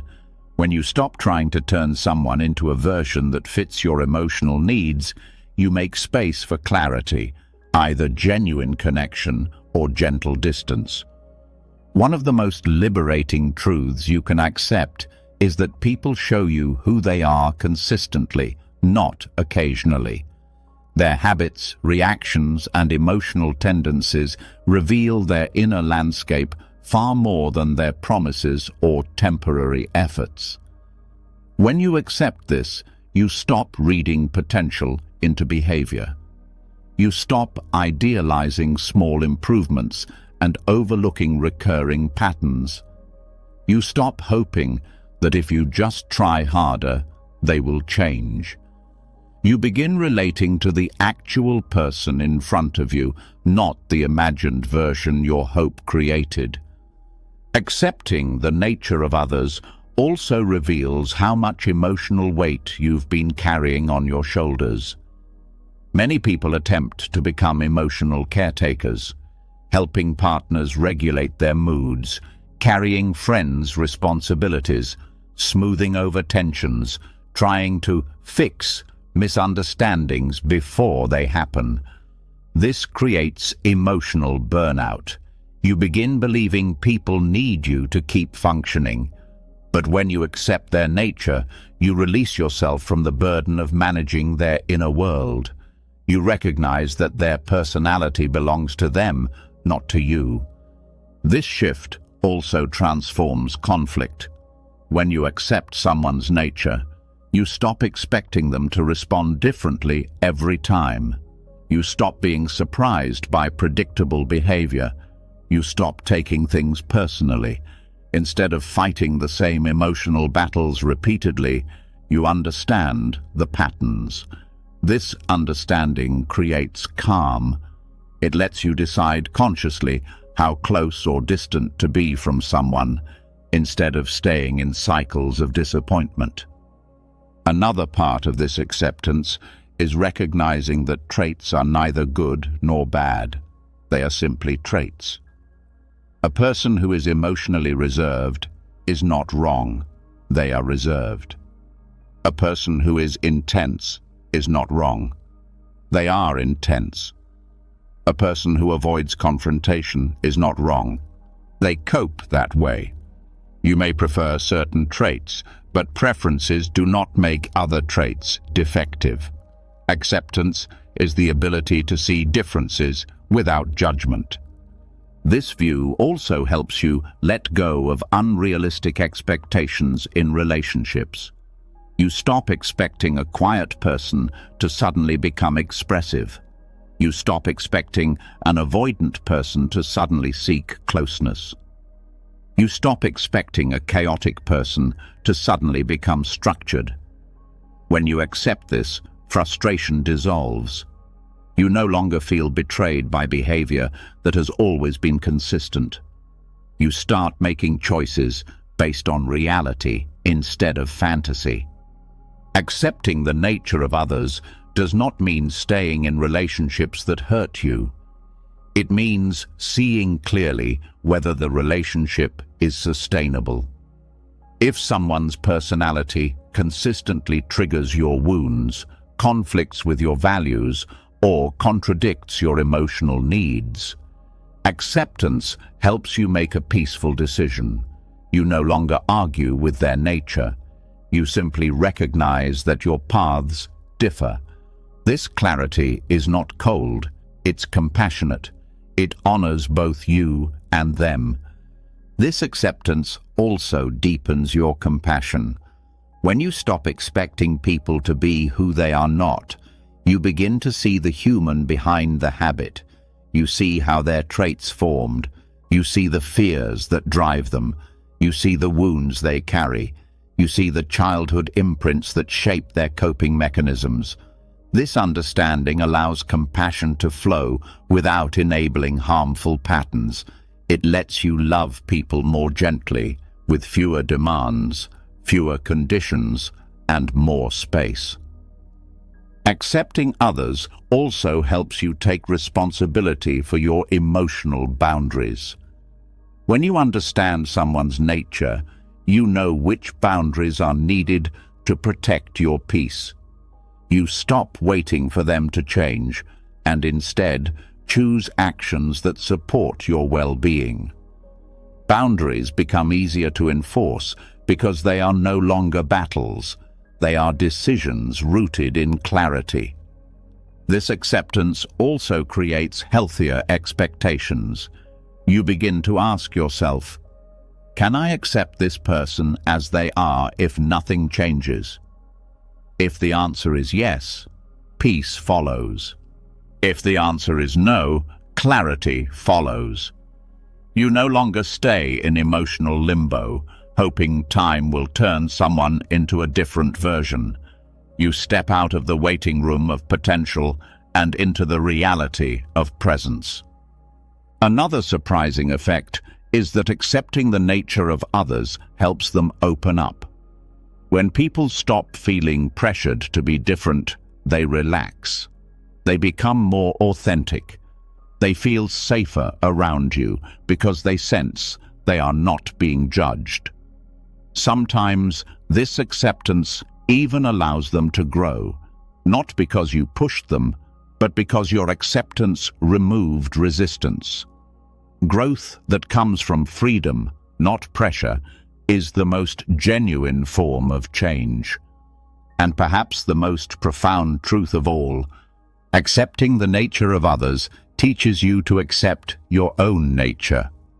When you stop demanding perfection from others, you stop demanding it from yourself. When you stop forcing change in others, you stop forcing unnatural change in yourself. When you let people be who they are, you begin to feel free to be who you are. As you stop trying to reshape people into versions that match your hopes, something even more subtle becomes visible.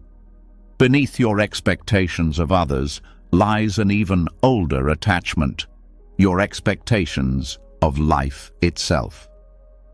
You begin to notice how often disappointment has shaken you, not because life was cruel, but because life failed to match an ideal you secretly carried. This is where the next layer of freedom begins, a truth both uncomfortable and liberating. Life will disappoint you, and allowing it to do so is not a failure. It is the doorway to a different kind of joy. There is a grief that comes from being human, the grief of realizing life is not the polished vision you once imagined. Plans fall apart. People make choices you didn't expect. Success arrives slower than you hoped. Healing takes longer than you wanted. Dreams evolve into something different or dissolve entirely. Life, in its raw and natural form, rarely follows the storyline of your idealism. And yet, this mismatch between reality and ideal is not what causes suffering. It is your resistance to it. Idealism can be beautiful. It can inspire growth, creativity, and vision. But when idealism hardens into demand, it becomes painful. You begin believing life should unfold a certain way. You believe people should treat you a certain way. You believe your progress should look a certain way. These beliefs feel noble, even motivating, but they become traps. The pain doesn't come from life disappointing you. It comes from believing it shouldn't. Allowing life to disappoint you begins with the courage to see things as they are, instead of how you wish they were. This doesn't mean giving up hope or abandoning dreams. It means releasing the belief that joy can only come when life fits a perfect image. When you allow disappointment to exist without fighting it, something unexpected happens. Your relationship with life becomes real, grounded, and more peaceful than idealism could ever offer.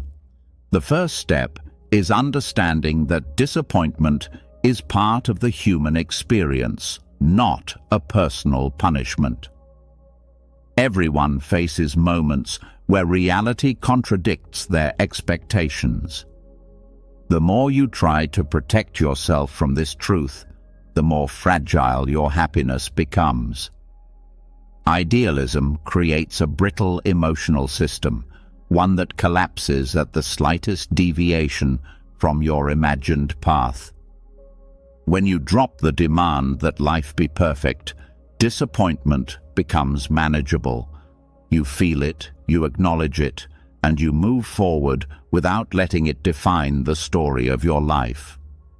Another important part of allowing disappointment is recognizing how often expectations are inherited, not chosen. Society teaches you ideals about success, love, timelines, happiness, and identity. You internalize these ideals and measure yourself against them without ever stopping to ask whether they match your deeper truth. When life doesn't align with these borrowed expectations, you feel like you failed, but you only failed a standard that was never yours. Letting go of these ideals allows you to build a life that suits you rather than one shaped by external pressure. Allowing disappointment also reveals the difference between desire and attachment. You can desire things, a better career, deeper love, more inner peace, without becoming attached to the idea that they must appear exactly when and how you want. Attachment leads to suffering. Desire without attachment leads to clarity. When disappointment comes, you don't collapse into despair. You simply adjust, learn, and continue walking forward with openness instead of rigidity. This shift also transforms your relationship with emotions. Idealism often suppresses uncomfortable emotions because they don't fit the perfect life narrative. Disappointment becomes something to avoid, hide, or deny. But when you allow disappointment, you permit yourself to feel honestly. This honesty deepens your emotional maturity. You no longer pretend to be okay when you're not. You no longer force positivity. You become grounded, not through avoidance, but through authenticity. Allowing life to disappoint you also protects your heart from cynicism. People often swing from idealism to bitterness when life doesn't match their expectations. They blame themselves or the world. But bitterness is just idealism with a broken heart. True acceptance avoids both extremes. It lets you see life clearly without giving up on its beauty. This mindset leads to a more grounded form of joy. Not the fragile joy that depends on perfect circumstances, but a steady joy that exists even when things don't go your way. When you stop insisting that life be flawless, you begin noticing the small joys that were always present but overlooked. The comfort of routine, the kindness in small moments, the simplicity of ordinary days. This joy is not loud or dramatic. It is quiet, stable, and deeply fulfilling. Letting life disappoint you also strengthens resilience. When you accept that disappointment is natural, you recover faster. You stop personalizing setbacks. You stop spiraling when things go wrong. Disappointment becomes something you can experience without losing your center. This resilience makes you more courageous. You take risks without the fear of emotional collapse. You pursue dreams without clinging to guarantees. You trust yourself to handle whatever outcomes arise. Another powerful benefit of releasing idealism is that relationships become healthier. Idealized expectations of perfect communication, flawless understanding, constant emotional harmony destroy connection. When you allow others to disappoint you without turning them into villains, you relate more realistically. You stop expecting perfection from human beings who are learning, growing, and stumbling just like you. This acceptance creates deeper connection because love becomes rooted in reality, not fantasy. Your relationship with yourself changes too. You stop punishing yourself for not meeting impossible standards. You stop expecting yourself to always feel motivated, inspired, confident, or healed. You make room for your humanity. You allow yourself to feel tired, confused, uncertain, or flawed. Self-acceptance grows when idealism fades. Allowing disappointment does not mean surrendering to hopelessness. Quite the opposite. It creates space for real hope. Hope rooted in truth rather than fantasy. Hope that survives setbacks. Hope flexible enough to adapt. This kind of hope leads to meaningful fulfillment rather than constant frustration. Dropping idealism also opens you to the mystery of life. When you stop clinging to a specific storyline, you become available to experiences you didn't expect. Some of the most beautiful parts of life arise from surprises, paths you didn't plan, connections you didn't predict, changes you never imagined. Idealism blinds you to these possibilities because it tightens your vision. Acceptance widens your field of view. In the end, allowing life to disappoint you is not about lowering your standards. It is about releasing the illusion that joy depends on perfection. It is about giving yourself permission to embrace the real texture of life, smooth and rough, predictable and chaotic, joyful and painful. When you drop idealism, you gain something far more valuable than perfection, a grounded, resilient, peaceful joy that life cannot take away. As you begin allowing life to disappoint you without collapsing into hopelessness, a new kind of strength starts to rise within you.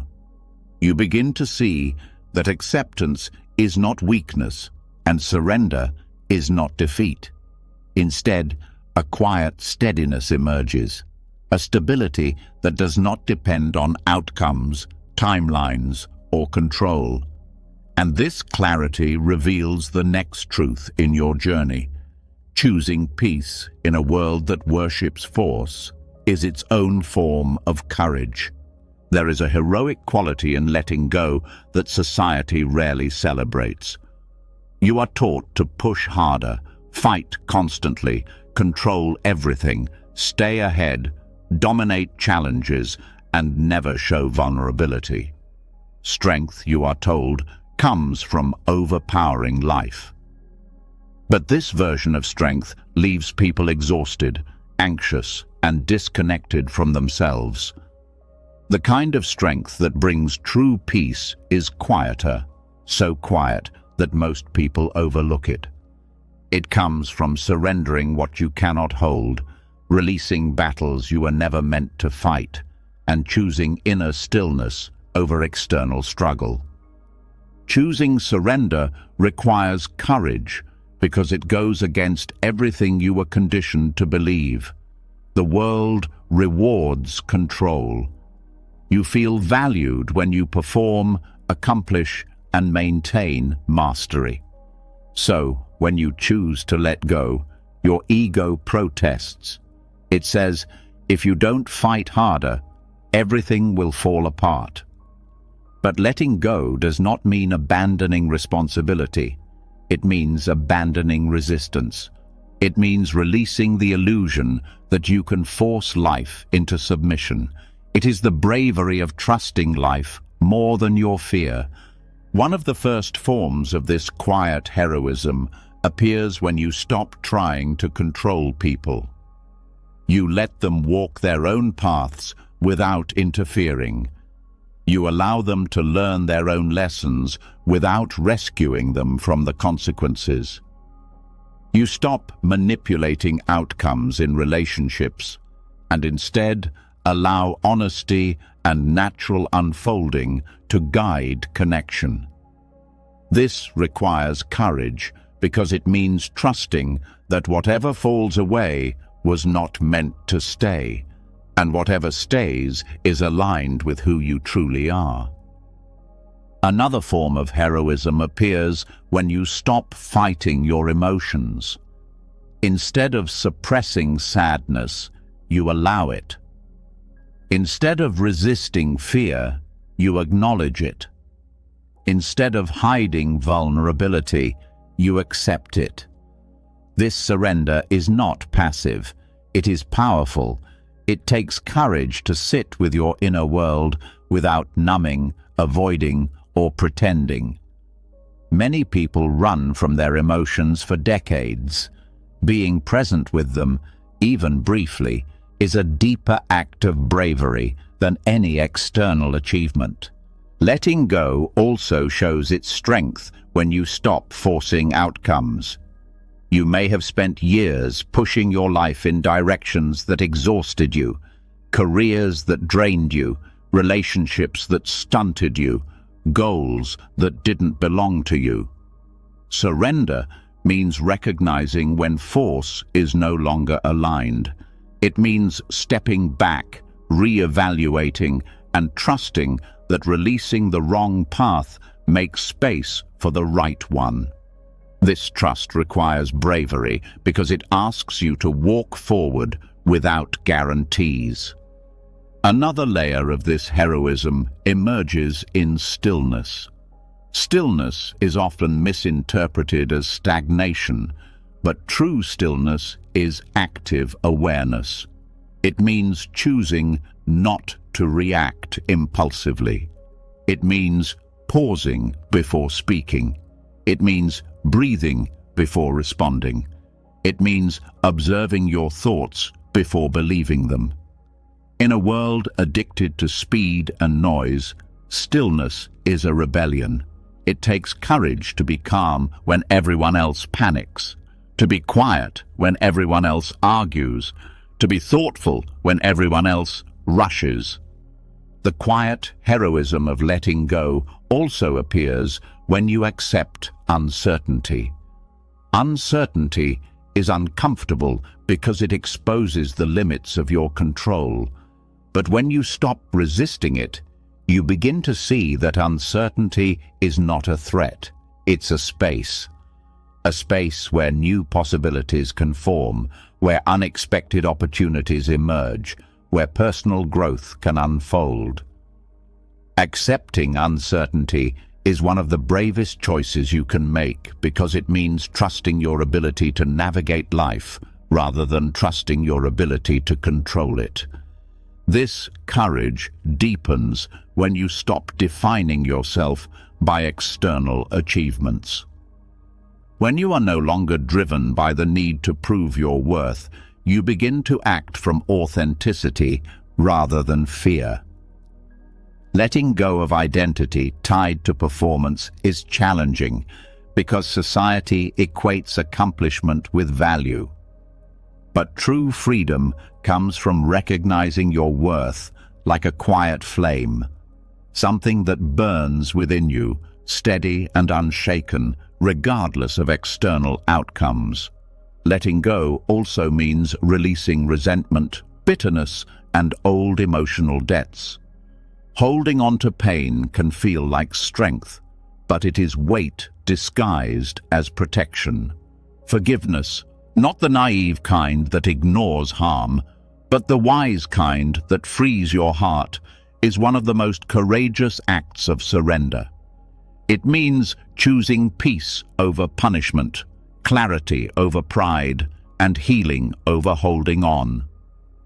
There is also courage in letting go of perfection, allowing yourself to make mistakes, to learn slowly, to not always know what to do, takes strength. Perfectionism is a cage built from fear. Surrendering it is an act of liberation. You begin giving yourself permission to be human, to grow at your own pace, to rest without guilt. This softness is not weakness, it is strength that no amount of pressure can create. Another quiet heroism appears in your relationship with time.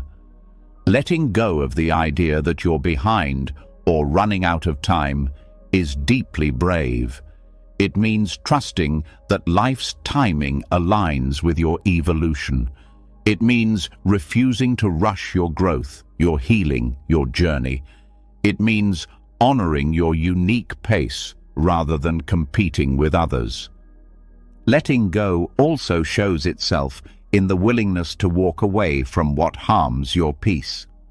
Sometimes the bravest choice is to leave, not out of anger, but out of clarity. When you choose distance from environments, people, or habits that hurt you, you are choosing your life over your fears. This decision is quiet on the outside, but monumental within. Ultimately, choosing surrender over struggle reveals a new kind of strength, one that does not need applause, recognition, or validation. It lives inside you like a patient flame. It makes you resilient in chaos, grounded in uncertainty, compassionate in difficulty, and open to life as it is. This quiet heroism is not loud or dramatic. It does not seek attention. It does not need to be noticed. It simply changes you. And through you, it changes everything around you. As you recognize the quiet courage in surrender, another realization begins to take shape. A realization that softens you even further. Every moment you let go, you notice that life continues without your constant direction. Things unfold in ways you never predicted. Peace arises from places you didn't expect. Solutions appear when you stop forcing them. And slowly, a deeper truth settles in. The present moment often knows far more than your plans ever could. This opens the way to the next teaching. There is a humility that comes from witnessing life's natural intelligence. You start seeing how often your attempts to control or overthink were unnecessary, how many moments worked out despite your fears. How many problems dissolved when you stopped interfering? How many outcomes unfolded in a way that made sense only in hindsight? The mind believes it must stay ahead of everything, but the present moment carries its own wisdom, subtle, quiet, precise. When you humble yourself to the moment rather than clinging to your plans, something extraordinary happens. The noise inside you begins to fade. Present moment humility is the willingness to accept that reality is unfolding exactly as it needs to, even when it contradicts your expectations. It is the understanding that your plans are limited by your past experiences and fears, while the present moment is shaped by countless factors your mind can't possibly grasp. When you acknowledge this, you stop insisting that life obey your mental timeline. You stop believing that your ideas of how things should go are superior to what is actually happening. One of the ways this humility dissolves suffering is by weakening overthinking. Overthinking is the mind's attempt to control a future it cannot see. It tries to predict outcomes, prevent mistakes, and eliminate uncertainty.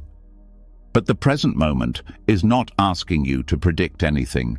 It is simply asking you to be here. When you honor the now instead of escaping into imagined futures, the fear-driven need for control fades. The mind becomes quieter. You begin responding to life instead of rehearsing for scenarios that may never happen. Present moment humility also transforms regret. Regret arises when the mind reviews the past with the illusion that you should have known better. But the present moment shows you that you can only act with the awareness you had at the time. You could not have predicted everything that would unfold. You could not have known the lessons that would come later. When you accept the intelligence of the unfolding moment, you release the weight of regret. You understand that each choice, each mistake, each turn was part of your growth, guided by a wisdom deeper than your plans. This humility also changes the way you approach problems. When you stop demanding immediate solutions, your mind relaxes. And when the mind relaxes, clarity appears. Answers arise not from force, but from presence. Many solutions come when you are no longer fixated on finding them. Some appear during simple tasks, walking, breathing, resting, because the mind is finally quiet enough to hear the deeper wisdom that was always there. Present moment humility also teaches you to trust timing. You stop rushing experiences that are not ready. You stop pressuring yourself to grow faster. You stop trying to fix what needs time. This trust creates emotional spaciousness. You begin to see that life often unfolds at the exact pace necessary for your evolution. When you accept this, impatience softens, anxiety loosens. The urgency to control dissolves.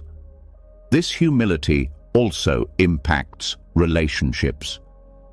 When you stop imposing your expectations on how interactions should go, you begin listening more deeply.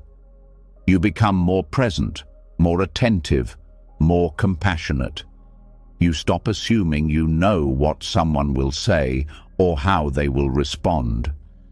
This openness brings understanding and reduces conflict. It allows relationships to unfold naturally rather than being shaped by your internal script. Another important part of present moment humility is acknowledging that you do not always know what is best for you. There have been times you wanted something desperately, only to realize later it would have harmed you. Times you resisted change only to find it led you somewhere better. Times you clung to a situation only to understand later that letting go brought freedom. When you see this pattern clearly, humility becomes natural. You stop fighting the now. You stop believing that your desires always point in the right direction. Humility toward the present moment also frees you from compulsive planning. Planning has value, but when it becomes a constant attempt to control the unknown, it creates stress. Present moment humility teaches you that you only ever need to handle the moment you are in. The future is shaped through small steps taken in awareness, not through endless mental strategies. Life becomes simpler when you stop living in tomorrow and start honoring today. This humility also reduces emotional turbulence. Most emotional pain comes from resisting what is. When you accept the now, even if it is uncomfortable, you stop adding layers of fear, anger, or sadness. You feel what arises without collapsing into it. You allow the moment to be as it is, trusting that it will shift when it's time. This acceptance creates steadiness even during difficulty. Present moment humility also reconnects you with your intuition. When the mind quiets, your inner guidance becomes clearer. Intuition is subtle and easily drowned out by noise. It speaks through feelings, pulls, clarity, and quiet knowing. When you surrender your mental stories and rest in the now, this guidance grows stronger. It helps you sense the right step without needing certainty. Ultimately, present moment humility reveals that life has always been guiding you, sometimes gently, sometimes painfully, but always toward growth. The now is smarter than your plans because it includes more truth than your mind can hold. It reflects your real capacities, your real needs, your real lessons. When you trust the now, you stop chasing illusions and start living with authenticity. This humility is not weakness, it is wisdom. It frees you from the exhausting task of trying to outthink life. It teaches you to meet the moment with openness instead of resistance. It reminds you that you don't need to be in control to be at peace. When you bow to the intelligence of the present moment, you stop struggling against reality, and in that surrender, you find a clarity your plans could never give you. As you begin to bow to the wisdom of the present moment, you notice something else hidden in plain sight. Even when you trust the now more than your plans, there are flashes where everything in you wants to react, to defend, to attack, to argue, to shut down, to say something sharp, to prove a point. These are the split seconds where peace is either protected or shattered. And in those brief moments, a new kind of practice becomes essential: the courage to stay still inside before you act outside. There is a gap in every moment of tension, a tiny space between what happens and what you do next. Most people never see it. They live as if stimulus and reaction are fused together. Someone speaks harshly, and the words fly back. A message stings, and a reply pours out. A trigger is pressed, and emotions explode. Later comes regret, confusion, and shame. I didn't mean to say that, you think. I don't know why I reacted like that. The truth is, the reaction happened because there was no stillness before it. Non-reactivity is not numbness. It is not pretending you are unaffected. It is the discipline of feeling fully without being dragged by the first impulse. It is the choice to pause, even when every cell in your body is urging you to move. This pause is not weakness, it is power. It is the moment where you decide whether you will let old patterns lead or let awareness lead. When tension rises, the body feels it first. Your chest tightens, your jaw hardens, your breath becomes shallow, your face heats up. These sensations are early warning signs, like a bell ringing to say, something inside is about to react. Most people ignore the bell. Non-reactivity begins by listening to it. When you notice these signals and choose not to act immediately, you step out of autopilot. That decision alone begins to rewrite years of conditioning. This skill is rarely mastered because it requires you to sit in discomfort without trying to escape it. The impulse to react is often a way to discharge inner tension, to throw it outward in words, actions, or withdrawal. But when you stay still for a moment, you contain the energy long enough to understand it. You begin to see what is really happening underneath: hurt, fear, insecurity, pride, or old pain being poked. Once you see this, the urge to lash out softens. The situation becomes less about them and more about what is rising inside you. Breath is your anchor in these moments.